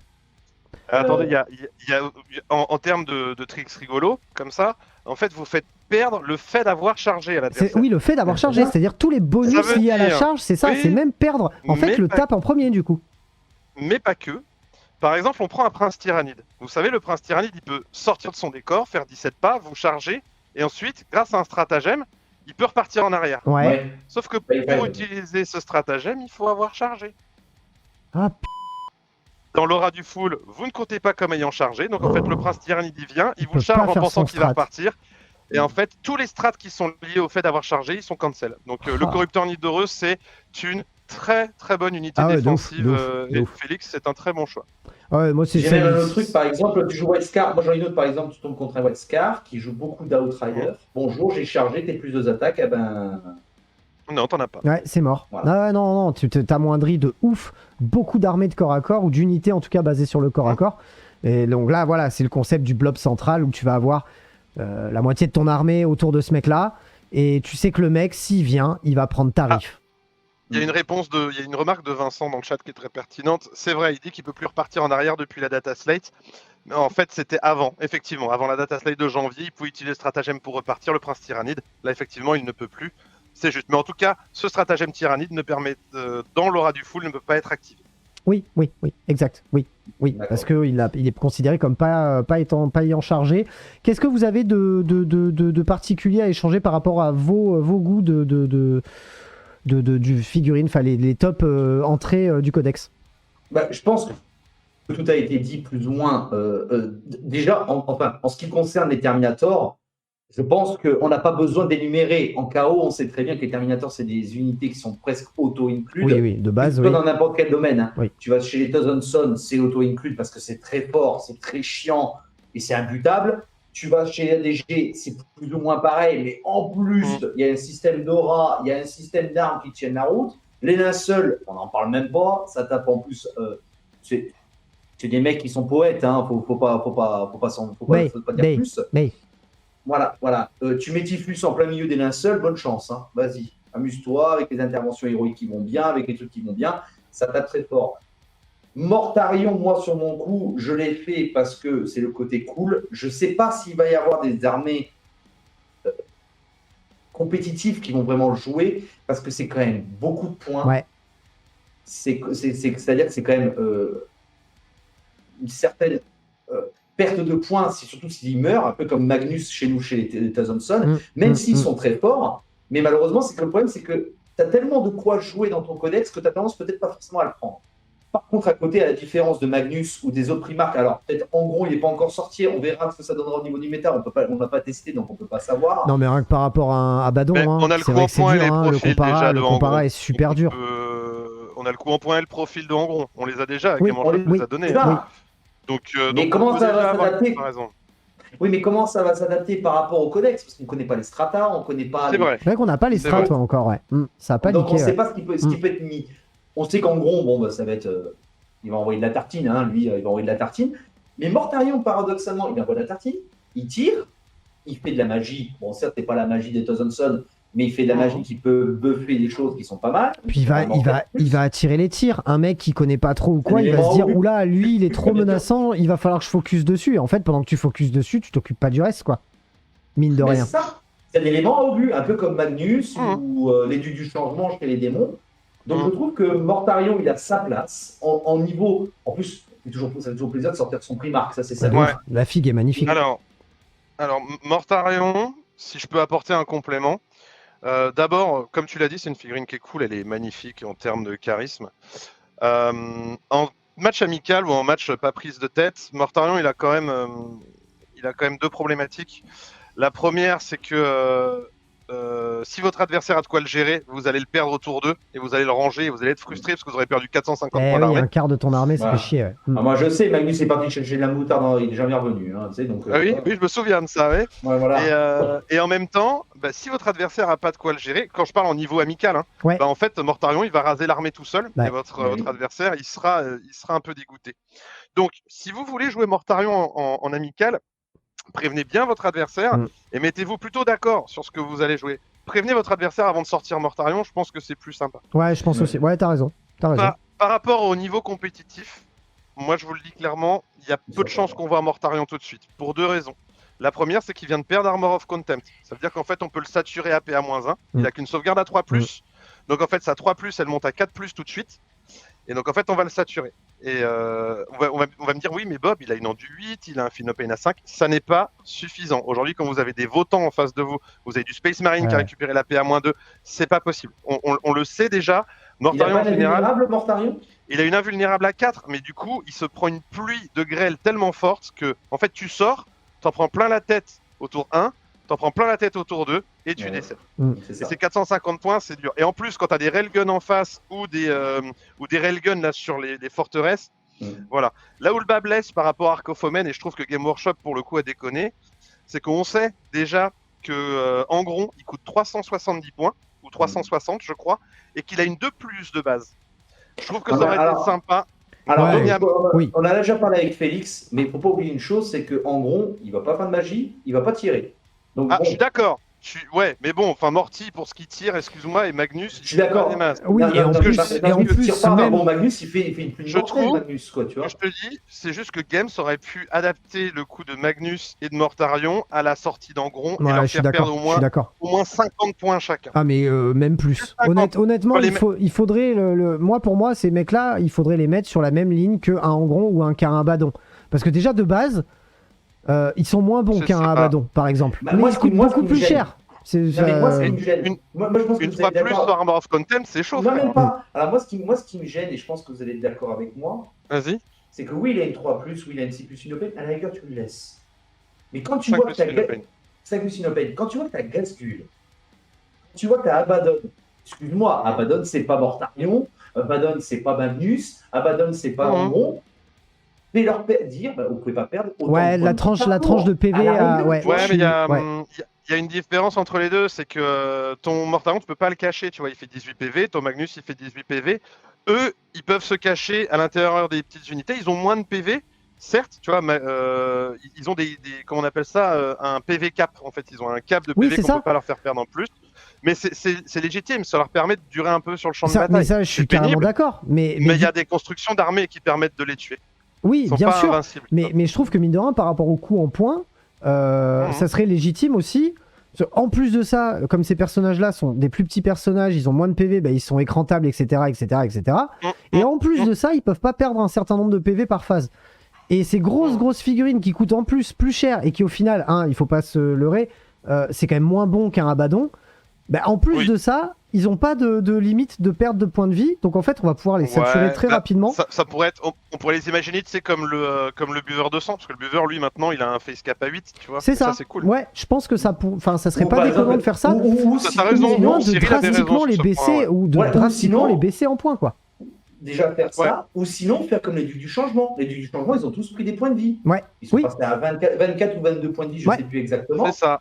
C'est ça. Merde, 18 points de vie. Vous savez Bébel que est à 20, ouais. voilà, on sait qu'on est quand même dans une, je trouve, dans une méta en ce moment où on joue du fuseur, où on joue du D6 plus 4, Et on va en jouer de plus en plus des armes de tir. Hein. Voilà, on part sur une méta sur le tir. Du moins pour Et le sauver. ils vont prendre Tout à fait. tarif, ces personnages-là. Hein. Oui, Tout à c'est ça. fait. C'est ça, Donc- pour le sauver, quoi. En résumé, pour compléter ce que tu dirais, Cyril, Mortarion en amical, prévenez votre adversaire que vous allez le sortir et mettez-vous d'accord sur Vous ce que vous prévoyez. voulez pour que ce soit Ouais, cool. ouais. Vous prévoyez. Donc le mec prévoit en face, voilà, quelque chose qui puisse y avoir du Et répondant. Ouais. en compétitif actuellement, j'ai plus tendance, si vous êtes en équipe, peut-être, mais je dis bien peut-être, si vous êtes en solo, vous le laissez en mallette. Ouais. Mais bon, tu auras le plaisir de le jouer au club pour t'amuser avec les copains. Exactement. Voilà, en gros. C'est ça, voilà, c'est ça. En termes de flop, les gars, quels sont... On défend pas Typhus, on défend pas les autres. Oh, pardon, autant pour moi. Mais comment Ah oui. mais on n'a même pas besoin. Typhus, il est auto-inclus, il faut le jouer, il est génial, il est beau, il est top. Il est cher, par contre, je trouve. Il est un peu cher. Il est un peu cher, je trouve. Alors, en fait, pourquoi moi j'ai choisi Typhus? Parce que Typhus, c'est un lord, donc en fait, il a une bulle de reroll des as pour toute l'armée pour les figurines base. Il est en plus psycheur. Oui. Donc avant c'était chiant, il fallait qu'on ait automatiquement un SMR répugnant dans l'armée. Là avec Arc of Omen on n'est plus obligé. Mais c'est un psycheur, donc il connaît 2 psy, il fait une abjuration et il tank comme une vache parce que c'est quand même une 2+, 4+, invulnérable, Ouais, 6 PV, Il réduit est les dégâts de 1. Il est écrantable. Il est écrantable. Donc en fait ça veut dire que lui, il va pas avoir peur d'aller au centre de la table et de faire un Warp Ritual. Et puis en plus, sa compagnie, elle est tellement cool à jouer. En plus, Alors, sa elle est compagnie cool. à lui. Mais là, moi, je le prends parce que j'ai envie de le jouer dans d'autres compagnies. En fait, ce qu'il faut savoir, c'est que quand on lit le texte du codex, et c'est ce qui m'embête depuis le début, c'est que ils disent que tu peux jouer Typhus dans n'importe quelle compagnie, mais que la seule chose que tu peux prendre dans la compagnie, c'est la contagion. Tout à l'heure, on a parlé des compagnies, vous savez, avec Trait de Seigneur de Guerre, Relique et Stratagème. Donc en gros, ça veut dire que si par exemple, je mets Typhus dans la compagnie Enclume, eh ben, je n'ai plus que la gouaille gargouillante. Ça, il faut le savoir. Ça vient d'être faqué par le WTC, ça vient d'être faqué en UKTC et ça a été faqué au niveau de la fédération, donc de la FEC française. Ok. Maintenant, il est joué en écrit RAI, ce qui veut dire Ruled as Intended, ça veut dire écrit comme ce qui a été tenté et non pas comme c'est écrit. Du coup, maintenant, Typhus, on peut l'inclure partout. Si vous l'emmenez en tournoi, validez ça par les organisateurs quand même, et vous pouvez préciser que la FEC l'a validé dans ce sens-là, comme le WTC. Donc en fait, il casse plus les compagnies. Donc ça veut dire que vous pouvez avoir votre Typhus, vos stratagèmes, vos traits de seigneur de guerre affiliés à son compagnie. Et en fait, ce que j'aime bien, c'est que c'est un gros couteau suisse et qui tape fort. Et franchement, et en plus de ça, donc il booste l'époque si vous voulez jouer d'époque, pourquoi pas. Moi, je trouve que c'est plutôt anecdotique. Mais en plus, en phase de commandement, vous choisissez une unité à 6 pouces de lui sur un 2+, elle prend un smite gratuit. Donc un smite, c'est un châtiment, c'est détroit mortel. Et vous pouvez cibler la figurine. Donc tout à l'heure, on a parlé d'Abaddon ou de Gasgul. S'il se retrouve à 6 pouces de Typhus, il regarde, il fait « Ah, tu peux perdre que 3 PV par phase ?» Bah, dès la phase de commandement, bim, je vais te faire perdre des 3 PV. Mais oui, Ouais. mais bien sûr. Ouais. Donc Typhus, Non, mais- pour moi, il est Typhus, pour pas moi, il est auto-include peut-être, Bah, mais il est si. très fort. Non, mais si, Eh oui. tu veux jouer quoi à la place? Et un autre truc que j'ai oublié, on l'a dit tout à l'heure, on est passé à 6 PC. Avant, on était à 12. On a parlé des princes démons, parce que la comparaison, elle se fait avec le prince démon, naturellement, à coût équivalent. Oui, Oui, mais votre prince démon, il vous coûte 2 PC à équiper. Il vous faut au moins un trait de seigneur de guerre et au moins une relique pour le rendre intéressant. Ouais. En dehors de ça, il n'a pas les super stats. Typhus, il vous coûte 165 points, c'est fini. Certes, il est un peu cher. Je pensais que Game Workshop allait le baisser à 150. Ça m'aurait paru honnête, au vu du standard actuel. Mais tout du moins, à 165 points, vous avez un personnage tout équipé, qui tape, qui fait du psy, qui fait mal, qui booste vos unités. Franchement, et pour 0 PC, pour moi, c'est goldé. Moi, je dis oui. Ouais, carrément. Moi, je suis d'accord. C'est pour ça que j'ai dit, on n'a même pas besoin de le dire, mais tu vois, moi, je ne savais pas que Typhus, maintenant, tu pouvais le mettre dans les autres compagnies et que tu pouvais l'intégrer. Je trouve ça super cool. Et encore heureux. Et encore heureux, tu vas me dire, parce que bien bon, sûr. voilà. Mais il n'a pas été aussi bien écrit qu'Harryman, si tu veux, dans le cas de TTS. Harryman, c'était bien écrit. Et en fait, ils ont raté le wording de Typhus. Il a fallu attendre. Vous voyez, je crois que je joue Typhus depuis le FTC qui a eu lieu au mois de décembre. Donc, il a fallu attendre depuis la sortie du codex jusqu'à fin d'année 2022 pour que les organisateurs fassent le taf. Ok. Mais en tout cas, merci aux organisateurs de tournois à la FEC, à la WTC de la faquer, parce que nous, joueurs d'Esgard, on est contents. Ouais, bah ouais, bien sûr, bien entendu. Moi, pour le drone, bon, comment le défendre? Il n'y a pas grand-chose à dire.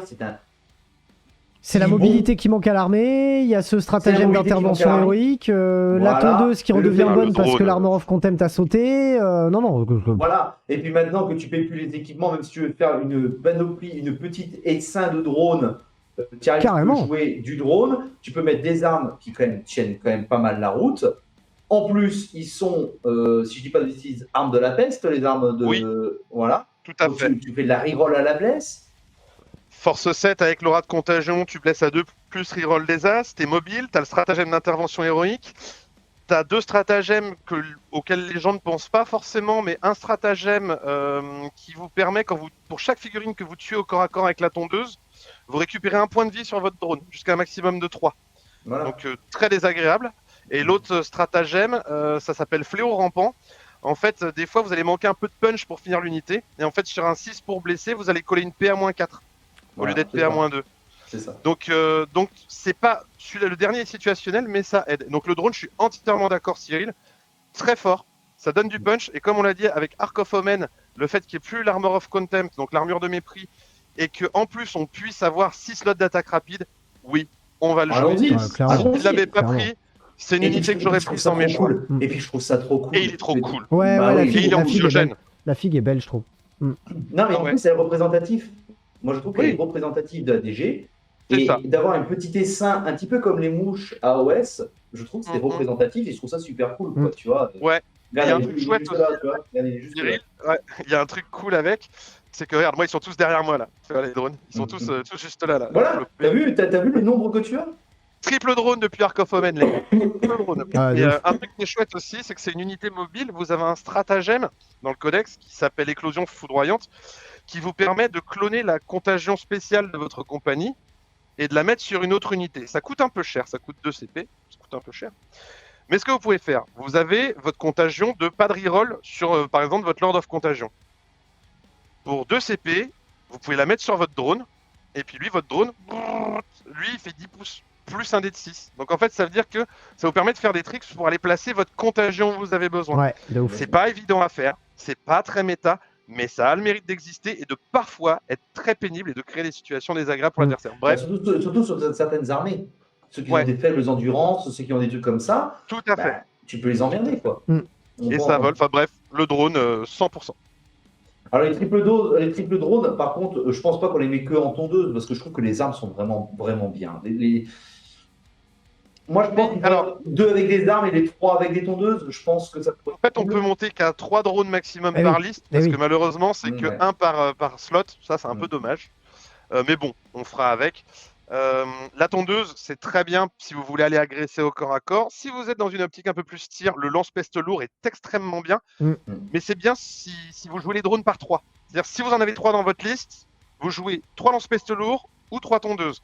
Si vous avez 2 ou moins de drones dans votre liste, vous jouez la tondeuse. La tondeuse, ouais. Voilà. Je suis d'accord. Ouais. Pourquoi il est bien le lance-peste lourd? Parce que c'est 6 tirs, force 6, PA-3, dégâts 2 de mémoire. Ouais, c'est ça. 6 tirs, ouais, c'est ça. Portée 36. Donc en fait, ça vous permet d'aller sniper les MSU qui vous embêtent ou d'apporter une force Mais d'attrition. t'imagines? Non mais attends, Bob l'éponge. 36, tu tires à 36, c'est-à-dire que je bouge de 10. Ouais, C'est-à-dire que j'ai 46 pas de portée pour tirer sur quelqu'un. Dans une méta aujourd'hui où il y a beaucoup de décors, bah, le mec qui est caché, bah, il peut pas, quoi. C'est pas possible. Hein. Oui, quand tu te déplaces de 10, tu peux rapidement te dégager des lignes de vue, ouais. C'est clair. Et après, il vous reste la version lance-flamme, celle-là, je la déconseille. Tout simplement parce qu'en fait, la version lance-flamme, elle vous demande d'être à 12 pouces de l'adversaire. Ouais, c'est ça. En fait, quand vous êtes à 12 pouces, vous allez avoir envie de charger. Bah oui. Et en fait, vous allez faire plus de dégâts directement avec votre tondeuse. Ah ouais, je suis d'accord. Plutôt qu'avec vos souffles peste. Surtout que tu perds ta tondeuse, donc je vois plus l'intérêt en fait. Bah, faut faire un choix en fait, c'est un choix d'armement, donc à choisir tondeuse. Soit je tire, soit je tape fort. Voilà, et si vous tirez, faites-le quand vous jouez 3 drones. Vous embêtez pas. C'est ça. Ouais. Bon, après, je pense que la dernière unité, tu en as bien assez parlé. Je pense que c'est pas la peine de revenir là-dessus. Ouais, sur le Taliman. Sur le Taliman, on a déjà donné des combos. On peut juste passer dire, au flop, je pense. Ouais, dites-moi. Il y avait juste le Morboulier, ça on l'a dit dans les reliques, donc il faudra remonter dans la vidéo. Et tu avais dit il y a le +1 aussi, ça c'est important.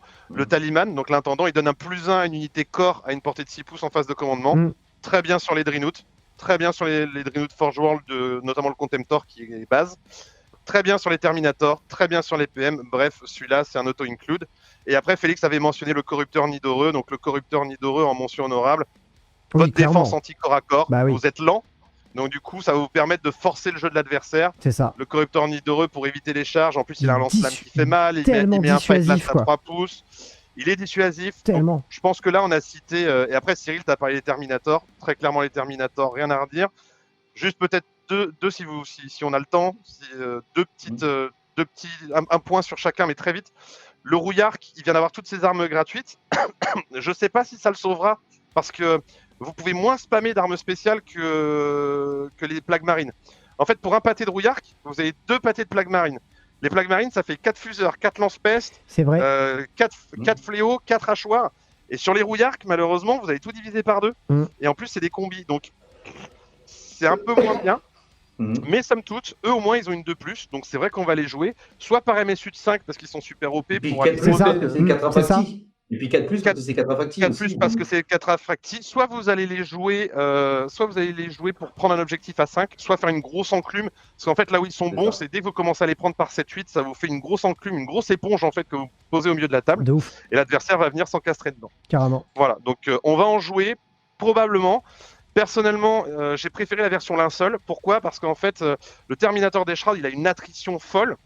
Et il y a un combo qui est très connu. Hein. Vous prenez 5 Terminators des Shrouds, vous les mettez avec le Biologus, qui est un personnage qui vous permet de donner à 6 pouces les 6 pour blesser fondé mortel.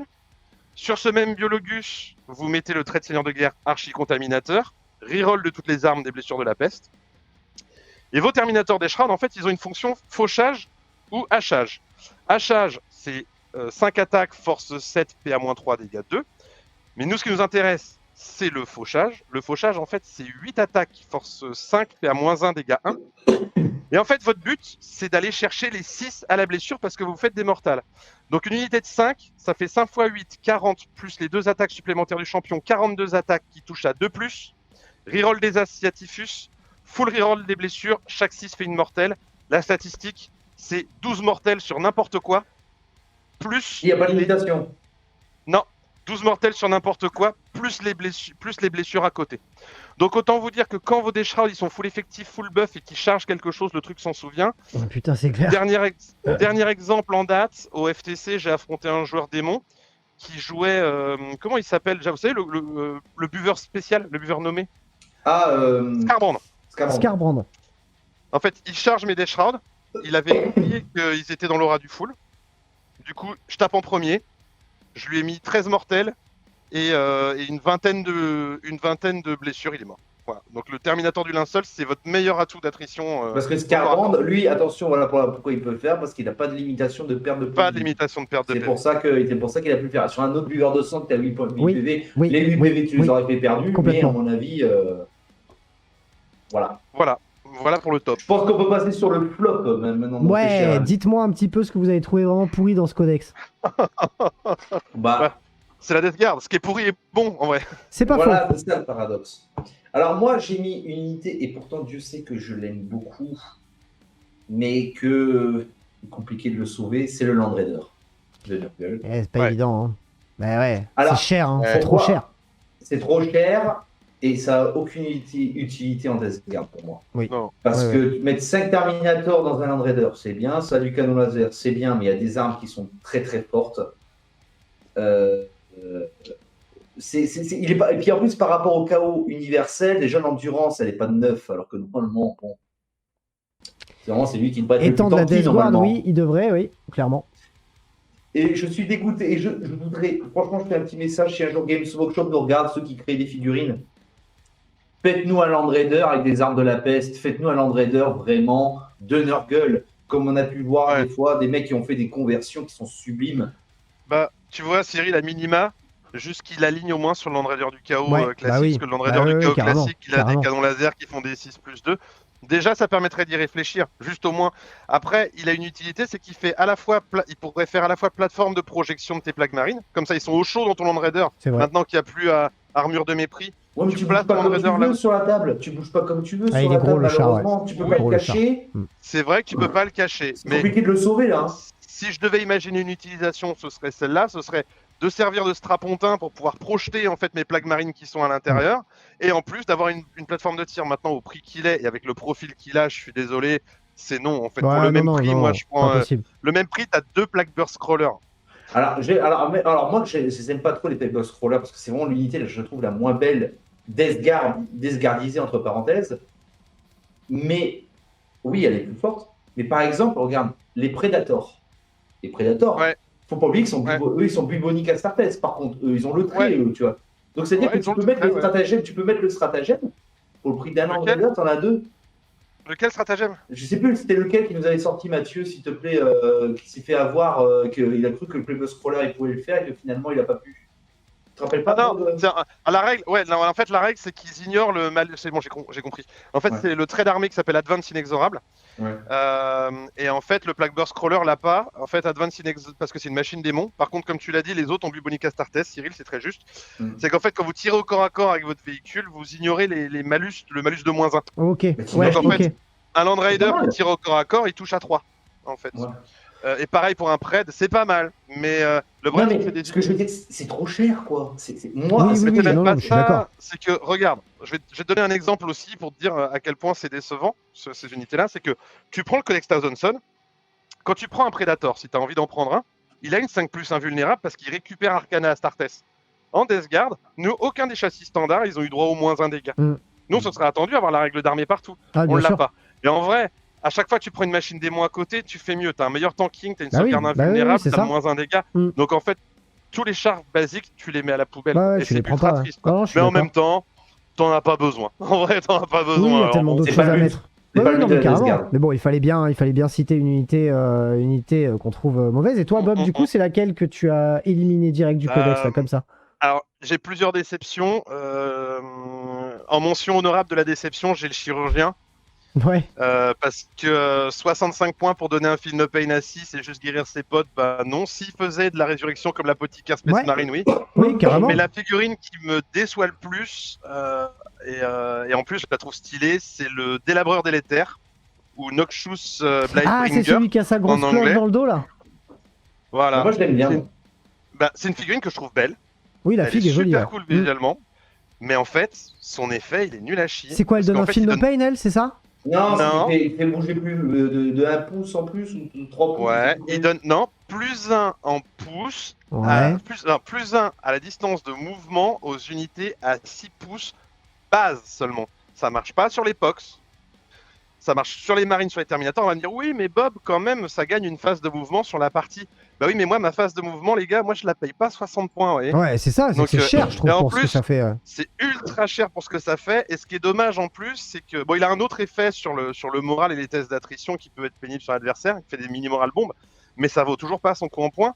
Et là où ça fait mal, c'est que quand Game, ça fait le skull, c'est un musicien. C'est un mec qui a une cloche, il a des cloches partout, il en a même une dans la main. Tu te dis, Alors les gars, c'est un musicien, mettez-lui des litanies, tu vois. Ouais, Je sais pas, juste ouais, c'est sur vrai. litanie, Ouais. ce serait super cool. Bah, en Genre tant que chaplain, quoi. Ouais. Ouais, Un une chaplain, quoi. litanie peut-être de reroll des charges quand t'es à côté de lui, parce que la Death Guard elle est pas mobile, mais une reroll des charges en musique à portée d'un personnage, ça les projette pas vraiment, ça les aide juste à aller impacter, mais c'est Oui, pas oui, une clairement. projection où les mecs vont faire 24 pas. Ils pourraient leur donner un feel no pain à 5 plus contre les mortels, par C'est ce exemple. que sur ça une faisait litanie. avant, non? Non, Non, même non, pas. non, Non. même pas. Ok, autant Non, pour non, moi. non. Dans ma tête, donc, ce pour personnage-là moi, faisait ça. Je sais pas pourquoi. Et non, en fait, c'est le surgeon. Le Ah, chirurgien, on l'a ok, dit, il d'accord. donne un feel no pain à 6 en bulle à 3 pouces. Ouais. Donc, Ouais. il coûte Ouais, faut aussi qu'il soit cher au que milieu la des troupes, boutique quoi. Space Faut qu'il soit Marine. au milieu des Mais, troupes, quoi. ouais, lui, il est encore sauvable parce que bon, mais putain, ça fait cher. Quoi. Ouais, Donc, c'est cher. pour moi, Non, c'est cher. ces deux-là, c'est la déception. Et le Nox, je trouve la figurine stylée. Il y avait Et surtout vraiment que tu d'enfer. prends un slot d'élite. Surtout que tu prends un slot d'élite. Là, tu vas prendre tu vas prendre un slot d'élite, sauf, enfin, c'est les virions, tu sais, tu peux en Si mettre c'est un 3 dans le même virion, c'est slot. ça, voilà, oui. Oui. Tu vois. Non, mais je suis d'accord avec toi. Et surtout qu'en mais- plus, avec le dernier Mais tu vas prendre un Arcophomène slot de détachement, on a un détachement, enfin un slot spécial personnage élite, donc je pense Ouais. que vraiment on sera plus dérangé par ça, quoi qu'il Ça, arrive. on sera Mais pas c'est vrai que c'est trop dérangé, cher pour ce que mais, ça fait, je suis mais bon, voilà. carrément Donc, d'accord. Moi, Euh, le délabreur délétère, même si le nom est rigolo, bah, c'est ma déception. J'ai pas la figue, je l'adore, mais elle doit être par là d'ailleurs. Je pense, elle doit être juste au-dessus. Moi j'en avais pas sélectionné perso, mais je suis complètement d'accord avec ce que vous avez dit, et puis je pense que ouais, j'aurais pas trouvé Ouais. trouvé plus pourri. C'est difficile. Non, mais c'est pas ça. C'est qu'en fait, attention, pour revenir un petit peu centrer un petit peu dans le truc, Vas-y, vas-y. c'est que Game Workshop, ils se sont emmerdés à faire des super belles figurines. Ils sont il est là. fluff, ils sont bien. Ouais. Et tu peux pas partir sur un côté. Avant, par exemple, vous savez que j'adore le Profanateur, anciennement appelé le Defiler. Le Defiler. Hmm. Il y a tellement mieux à jouer à côté que même si je l'aime beaucoup, bah là tu vas pas le jouer. En Death Guard, il y a tellement de combos qu'on connaît tous, les combos grenades, tout ce qui s'ensuit, les Terminators, les machins, les Tu vas linceuls, pas, tu vas pas mettre ça dans ta liste, quoi. tu vas pas t'embêter avec T'auras ça. d'autres choses quoi. à mettre. Non, je suis d'accord. Je suis d'accord. Donc je pense que pour le flop, nous sommes pas mal. On a est perdu pas mal Bob. sur les tops et les Non, flops, je suis n'hésitez pas. Juste à côté. Je voulais amener ma figurine, mais j'arrive pas à la sortir de la mallette. Donc Ah bah tant merde pis. alors. Tant pis, c'est On pas peut pas grave. sortir. Non, laissez-moi. N'hésitez pas à nous donner vos tops et vos flops dans les commentaires de cette vidéo. On se fera une joie d'échanger avec vous à ce sujet-là. On enchaîne. On en arrive à la fin de cette première partie de vidéo concernant la Death Guard, donc le premier épisode. On va parler dans un prochain épisode des listes d'armées que vous pourrez faire pour vous mettre à l'armée ou du moins pouvoir la jouer de manière un petit peu plus confirmée. Merci à vous d'avoir regardé cette vidéo. Merci à toi, mon Cyril, d'y avoir participé comme d'habitude. Et merci à toi, Bob, d'avoir répondu présent pour l'invitation. C'était ultra intéressant d'avoir vraiment un expert, on va dire, sur le codex. Donc c'était très très cool. N'hésitez pas les gars à échanger avec nous dans les commentaires sur ce qu'on aurait pu oublier, les mentions honorables que vous auriez aimé mettre sur certaines unités, certaines règles, etc. etc. J'espère que cette vidéo vous a plu. Comme d'habitude, vous pouvez mettre le petit pouce bleu en dessous, faire le petit don à la chaîne pour que ça perdure, etc. etc. Vous avez l'habitude des bails. N'hésitez pas aussi à activer la cloche pour recevoir toutes les notifications des vidéos. Deuxième épisode très bientôt en ligne sur les listes d'armées Death Guard si vous voulez commencer l'armée ou confirmer dans un registre un petit peu plus compétitif. On verra ça très bientôt. Merci à vous d'avoir suivi cette vidéo. Merci encore à vous les gars d'avoir été là ce soir. Prenez soin de vous. Salut!